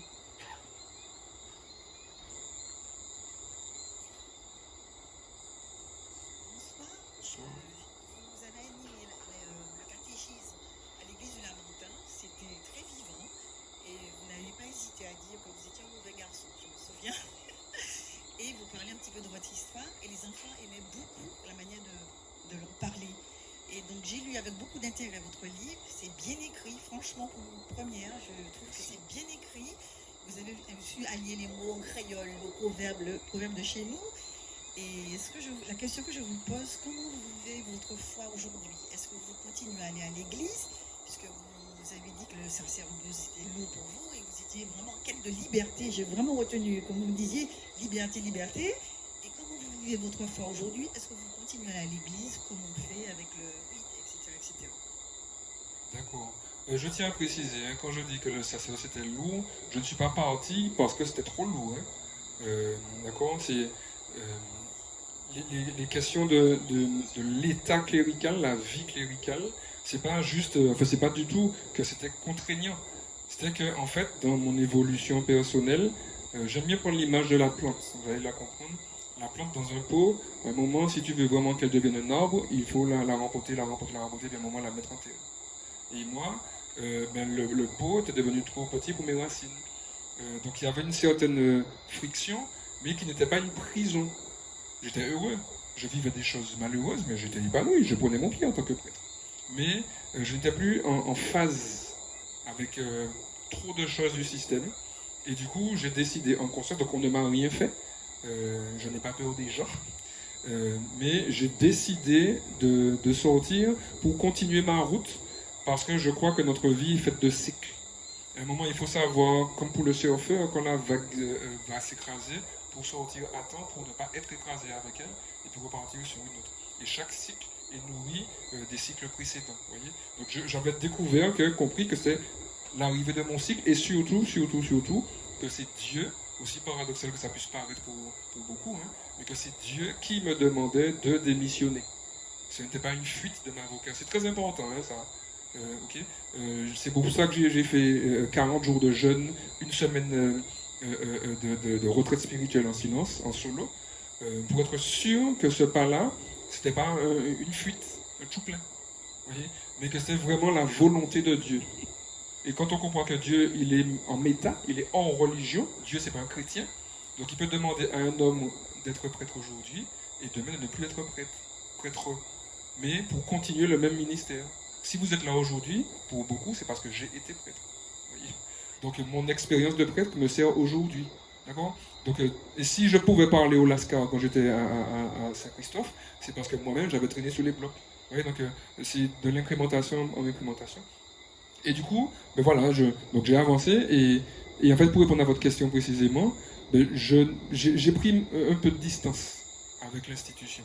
Déjà parce que je suis plus en phase avec. Enfin, aujourd'hui j'assume de ne plus être en phase parce que en fait mon discours n'a jamais changé. C'est ce qui est paradoxal aussi, c'est que c'est pas quand je suis sorti que j'ai commencé à dire, vous voyez, j'ai toujours eu le même discours. Je bousculais des confrères et les fidèles, ceux qui m'ont vu à la messe à l'époque, savent de quoi je parle. À l'époque en tant que prêtre. Sauf qu'aujourd'hui, j'assume ça. Avant, je ne l'assumais pas, aujourd'hui, je l'assume. Et puis, j'ai pris mes distances pour bien prendre le temps, moi aussi, de bien vivre ce que j'ai à vivre, quoi. Mais en tout cas, je continue d'approfondir ma relation à Dieu. Donc, on n'est pas fâché. J'ai reculé pour bien assumer ce qui s'est passé, pour voir où demain me conduit. Enfin, où chaque pas me conduit. J'ai répondu? Il y a une question. Ah, il y en a une là aussi. Bonsoir. Bonsoir. J'ai grandi dans la foi chrétienne, mais au fur et à mesure, j'ai senti comme un carcan autour de moi. Et donc, j'ai commencé à étudier un peu les spiritualités anciennes. Nous venons bien sûr de l'Afrique, aussi de l'Europe. Par contre, ces terres-là sont signées amérindiennes. On a très peu de traces de ce qui se passait avant. Et il y a une histoire qui m'avait un peu surprise, enfin, qui m'avait attiré l'attention. C'était qu'un jour, on parlait d'une personne qui était en terre d'Afrique et qui priait Dieu. Et quand elle est arrivée sur les terres en Amérique, on lui a dit que son Dieu, c'était le diable. Donc, ça m'a toujours interpellée. Et je me demande comment faire aujourd'hui pour allier la vie spirituelle actuelle, donc la vie chrétienne, enfin, pour les chrétiens, parce que moi je ne suis plus chrétienne, mais pour les chrétiens, comment allier la vie chrétienne aux spiritualités, aux coutumes et aux traditions ancestrales. Bonne question. Alors déjà, je précise, la foi chrétienne, c'est pas la religion. D'accord. Dans la foi chrétienne, il y a les catholiques, les évangéliques, les protestants, les orthodoxes, les anglicans, tout ça. Donc il y a ce que l'institution va dire, et puis il y a comment moi, le chrétien, je vais le vivre. D'accord. Pour moi, c'est une alerte, un point d'attention que je mets. On en parlait pour les souvenirs. Toutes les fois où on revient dans le passé, la relecture est toujours biaisée. Toujours. Et c'est pour ça qu'il faut faire attention quand nous aujourd'hui, on retourne, c'est pas ce que vous avez dit, hein, mais on retourne dans un passé africain pour aller prendre les religions traditionnelles d'une partie de l'Afrique pour les appliquer aujourd'hui. Que ce soit un choix personnel, ça m'appartient, mais l'ériger comme la solution pour moi, c'est une erreur. Pour moi, d'accord, en termes de réflexion. Okay. Bon, ça, c'est une chose. Donc, quand je relis, il faut toujours que je sache que quand je vais retourner, il faudra que je marche sous des œufs. D'accord. Ensuite, il ne faut pas oublier non plus qu'à l'époque, quand on lit les livres historiques, on va apprendre Rome, parce qu'on parlait des catholiques, on va apprendre Rome. César, c'est un dieu, d'accord, le fils du soleil. Bon. Sauf que les Romains, ils ne croyaient pas plus au Dieu qu'au diable. Ils ne croyaient pas plus en leur divinité. C'est que ce que nous, on va les charger de spiritualité, pour des gens à l'époque qui le vivaient, c'était comme pour les catholiques, comme beaucoup de catholiques aujourd'hui. Il y avait beaucoup de traditions, beaucoup de routines. Sauf que nous, on va, aujourd'hui, notre civilisation, hein, certains d'entre nous, on risque d'aller rechercher des choses, aller mettre un terme de spiritualité sur des pratiques, alors que eux-mêmes qui le vivaient, ils le vivaient en mode routine, comme les catholiques le vivent, comme les orthodoxes le vivent, comme, vous voyez, bon, les musulmans, les juifs, bref. Donc il y avait de tout. Pour moi, il faut faire attention à votre répondre. Il faut faire attention à ne pas absolutiser, mysticifier, etc. Allons faire confiance aux ancêtres et puis aux armées de dire. Ce n'était pas des ababas. Quand on dit, par exemple, ça c'est faux, c'est vrai historiquement, mais il faut leur faire confiance. Quand on disait aux Africains ici, Requiert sa divinité, voici Dieu. Mais qu'est-ce qu'il faisait? Il prenait le tout. Comment est né le vaudou en Haïti d'après vous? On leur a dit retirez vos idoles, voici des statuettes. Mais ils ont gardé des statuettes chrétiennes, et puis ils ont mis des noms de loi dessus. Alors que de prendre les esclaves pour des abadas. D'accord? Ils avaient une conscience aussi. Et c'est pour ça que c'est important enfin, pour moi, j'ai appris à ne plus dire que je suis descendant d'esclaves. Je suis descendant de personnes qui ont été mises en esclavage. C'est d'abord des personnes. D'accord? Bon. Et là, une fois qu'on a posé ces bases-là, moi individuellement, pas au nom d'une institution, je ne sais pas quoi, moi individuellement, avec ma foi chrétienne, je vais vérifier comment, en tant que personne, je vais lire ce rapport entre la foi chrétienne de Dieu unique, d'un Dieu amour, d'un Dieu de tout le monde, c'est monde, un Dieu qui n'est pas ethnique, un Dieu qui travaille la liberté, la vérité, le bien, le beau, comme je disais tout à l'heure, et puis des pratiques ancestrales. Et moi je me souviens en Afrique, j'ai rencontré un prêtre qui était Bushinengue, et lui, donc les Noirs marrons, comme on les appelle en Guyane, j'étais en Afrique, non? En Guyane, j'étais en Guyane, et Bushinengue, et il disait quoi? Il parlait d'un ami, il parlait d'un de ses amis, Bushinengue aussi, et qui disait en fait que quand il est venu à la foi chrétienne, lui-même a découvert que les pratiques ancestrales de sa famille étaient des pratiques qui l'esclavagisaient. Parce que tu voulais qu'il y ait telle chose, il fallait offrir de la divinité, il fallait machin, il fallait truc. Et si tu n'avais pas fait ça, la divinité allait se fâcher, il y a les ancêtres, etc. C'est le sage, en fait, pour lui. Et ce que la foi chrétienne vient apporter, c'est qu'il y a un Dieu unique, et que ce Dieu unique-là, il te demande juste de l'offre.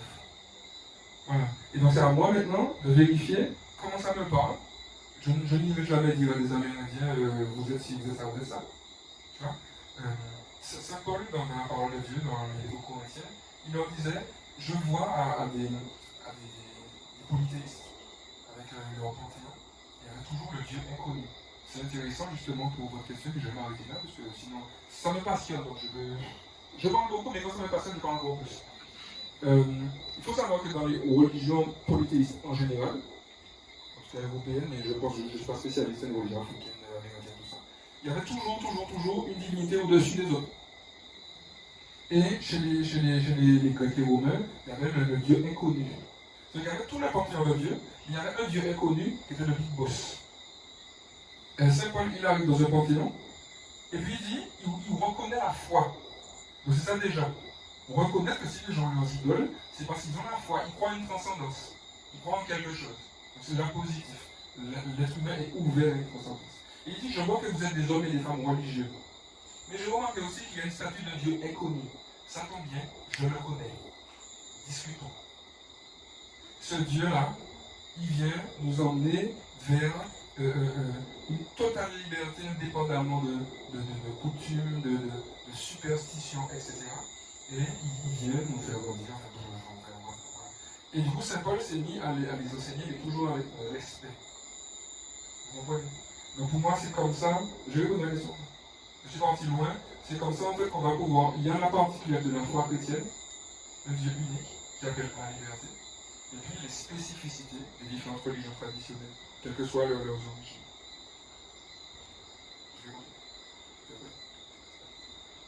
Mais oui, ça c'est la théologie. Quand j'ai pas dit que pourrir. Et puis je réfléchis aussi. En fait, il faut parler avec respect, c'est très important. Il faut parler avec respect aux gens. Que rien ne doit être un sujet et un prétexte à condamnation. Il faut s'asseoir, parler et vérifier la vibration. Moi, c'est la base de mon rencontre. Merci.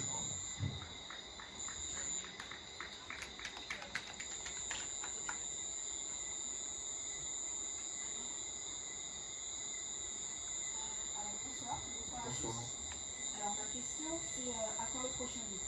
J'ai vu qu'il y avait une certaine ouverture à la fin du livre. Donc à quand le prochain? Je ne sais pas quand, mais il y aura un prochain. Alors ce ne sera pas un tome 2. Puisque le reste c'est ma vie.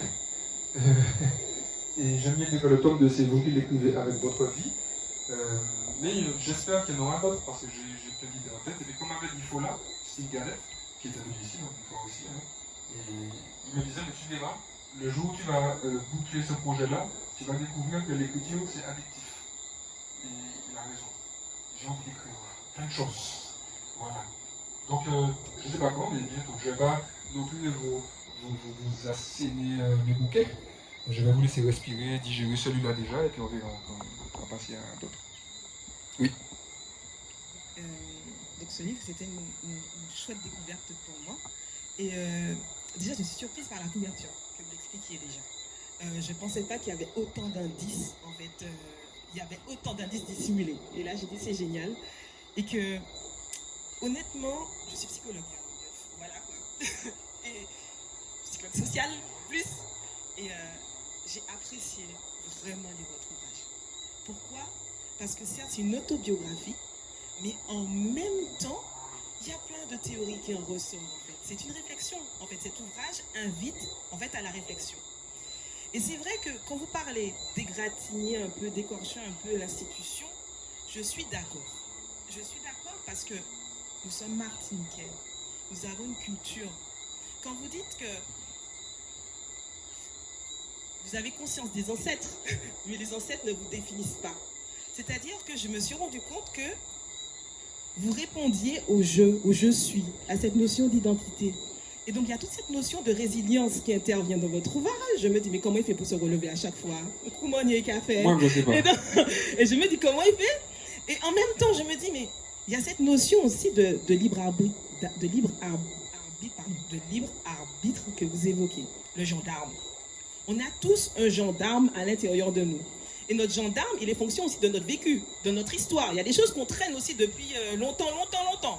Et c'est se dire, ok, et il y a la religion qui vient se rajouter à ça, parce qu'il faut distinguer la religion de la spiritualité. Donc ça rajoute encore des œillères. Et c'est se dire, mais comment on fait avec tous ces éléments-là pour arriver à je? En fait, je suis moi. Et je suis en relation avec Dieu. Comment je fais pour entendre Dieu avec tous les bruits qu'il y a autour? Bon, bref, c'était ça que j'avais à dire. Mais c'est ça l'enjeu. C'est ça l'enjeu. Je ne sais pas si vous savez, mais je profite, merci pour l'intervention. Le nom de Dieu, YHWH, le nom imprononçable, c'est je suis. Dans les différentes versions, on dit je suis celui qui est, je suis celui qui suis, je suis celui qui sera. En fait, je suis l'existence. Et c'est pour ça, comme on est en lien avec Dieu, notre Créateur, avec la vie, appelons comme on le veut, l'enjeu de l'homme, l'objectif qui va venir nous insérer dans la notion de liberté, par exemple, ou de bonheur, etc., c'est de pouvoir accéder à ce « je suis ». Parce que au même moment que j'accède à mon « je suis », fondamental, le fond doc de ce que je suis, indépendamment du conditionnement familial, religieux, culturel, et bien en même temps, j'accède au « je suis » primordial qu'est Dieu. Et la quête de l'homme vers lui-même, c'est aussi une quête vers Dieu. Vous comprenez? C'est très très important. Chaque mot de la Bible, quand on la dégage de tout code religieux, quelle que soit la religion, attention, mais quand on prend les Écritures saintes, c'est pas pour rien qu'on les appelle les Écritures saintes, on va découvrir des choses sur notre humanité, sur l'histoire de l'humanité, mais sur nous-mêmes aussi, sur notre histoire perso. C'est capital. Donc la quête, c'est ça, c'est accéder où je suis, faire taire les bruits extérieurs et intérieurs pour aller vraiment écouter l'essence vibratoire qu'il y a là, qui me permet d'accéder à ma vraie personne. Ouais. Qui suis-je? Vous avez 4 heures. Merci beaucoup. Question? La pitchoune a une question en haut sur la chaise aussi.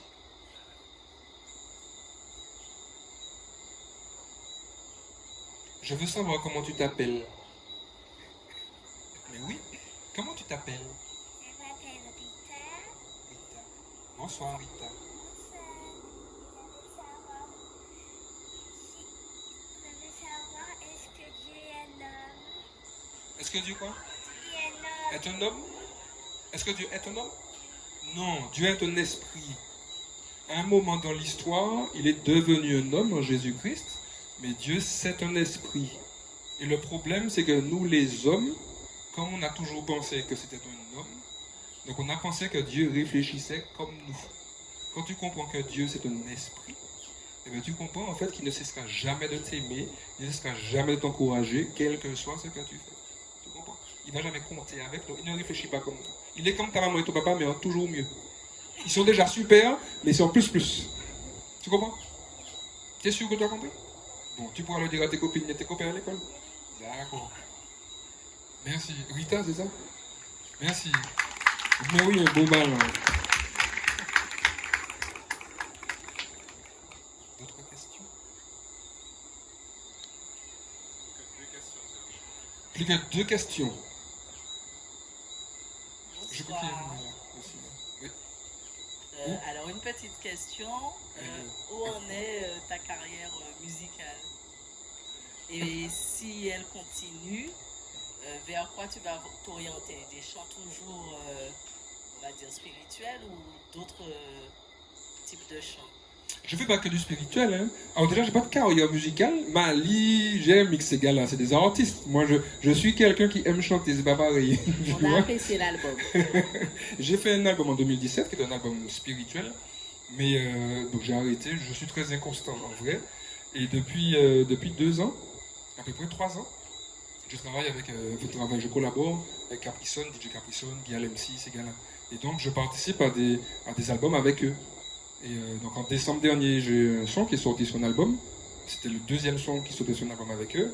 Et puis là, sous peu, il y en a un 3e, enfin mon 3e avec eux qui va sortir. Ce sont des sons engagés. Voilà. D'ailleurs, je me suis dit récemment justement qu'il faudrait que je reprenne un peu de chant spirituel pur. Parce que je fais beaucoup d'engagés. Des chants qui parlent. Ben là, c'est un chant qui parle de la Martinique, par exemple, qui s'appelle Lévé. En décembre, c'est un chant qui parle. Ça donne bien, vous allez voir. Une excuse, ouais. Le refrain, d'accord, le refrain. Depuis tout petit, ma dag avait un chien, moi love pays, moi. Après tout ça, si bien nous jassibi, nous tracer chemin, nous toujours tchembe pour avancer. Nèg pas jeun ladje, toujours organisé pour lutter. Travail pour peuple à lever, oui. Le refrain seulement. Achetez l'album. Bon. Avant, c'était sur les personnes isolées, etc. Les pressés. Ça s'appelle Maïbé. On est tellement pressé de ce qu'on a à faire qu'on oublie de faire un tototo aux petites mamies qui sont isolées. Tu vois, c'est toujours des chants engagés comme ça, qui sont en fait l'expression musicale et artistique de ce que j'ai en tête, enfin, comme tous les gens qui chantent normalement. Et aujourd'hui, je réfléchis à revenir un petit peu, pas à revenir, à refaire aussi du spirituel pur, mais sans lâcher l'autre. Donc pas de carrière. Si un manager dans les parages. Non, je rigole, j'ai trop de choses à faire. Dernière de last one. Bonsoir. Il est où le micro? Yes. Béatrice. Donc en fait, j'ai lu le livre avec beaucoup d'intérêt parce que je t'ai d'abord connu en tant qu'Olivier, avant de te connaître en tant que Père Lucenay. Je ne sais pas si tu vois bien. Je vois pas, non.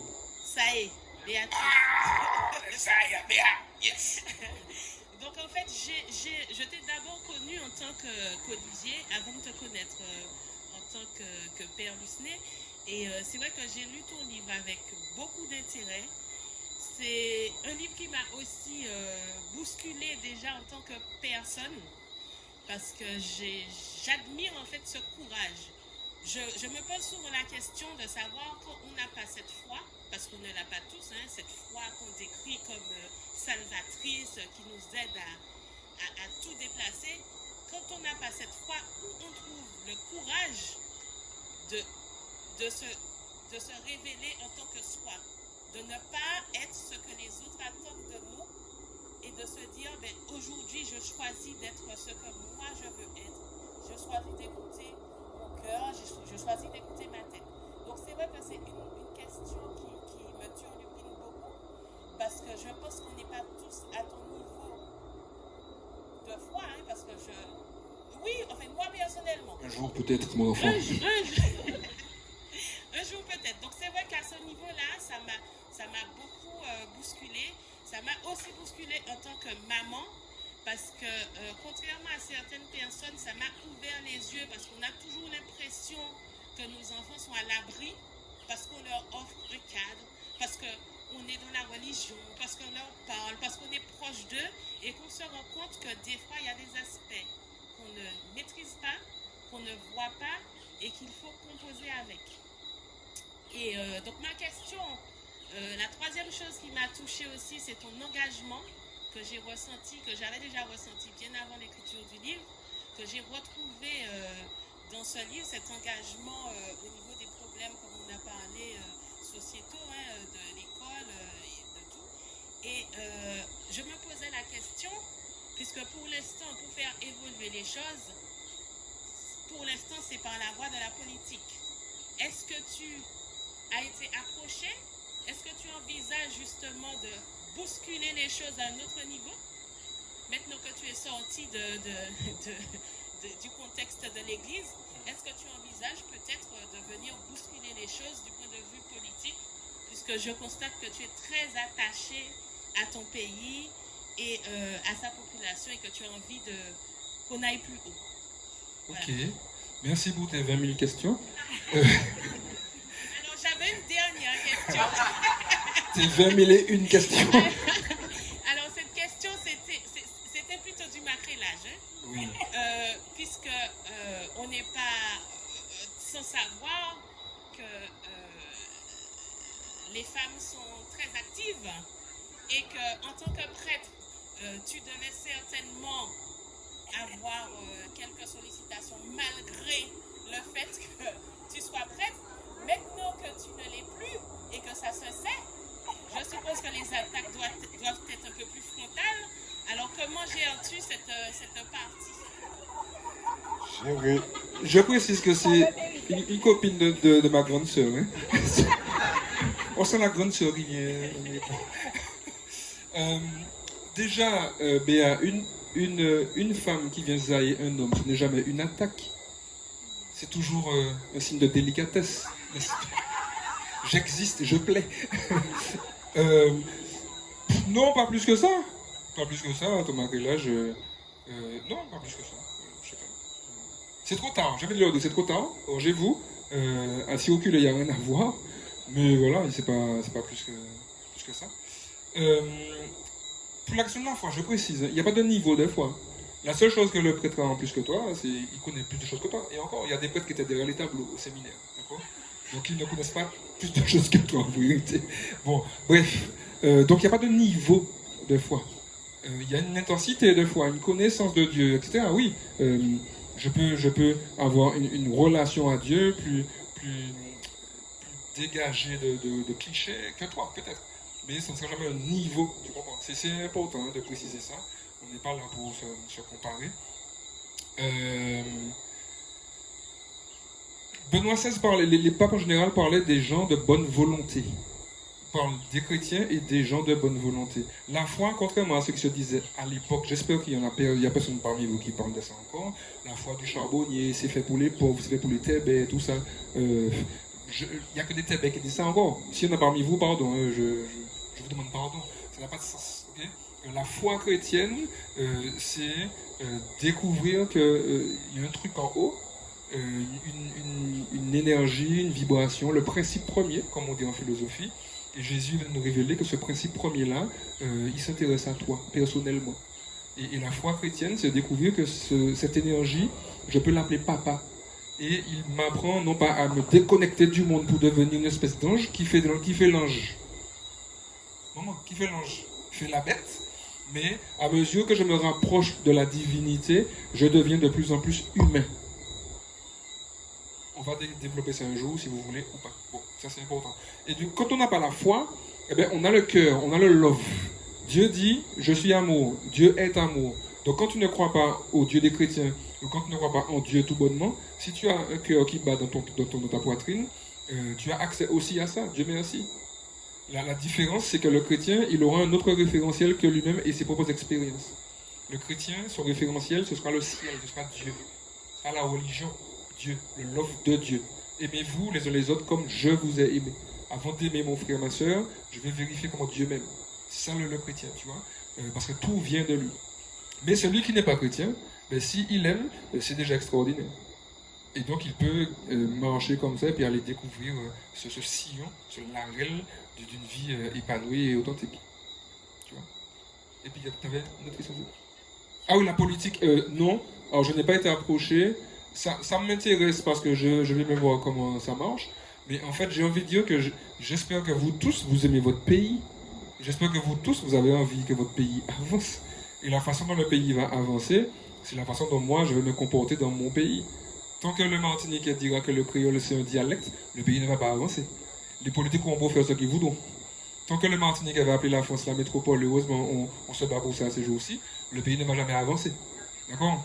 Oui, la mère patrie. Tant que le Martiniquais ne va pas comprendre, tant que le Martiniquais va pas s'entendre qu'il est afro-descendant, comme disait la sœur tout à l'heure, on va pas avancer. Parce qu'on est aussi européano, des descendants, on est indo-descendants, on est machin. On est mixé, on n'est pas africain.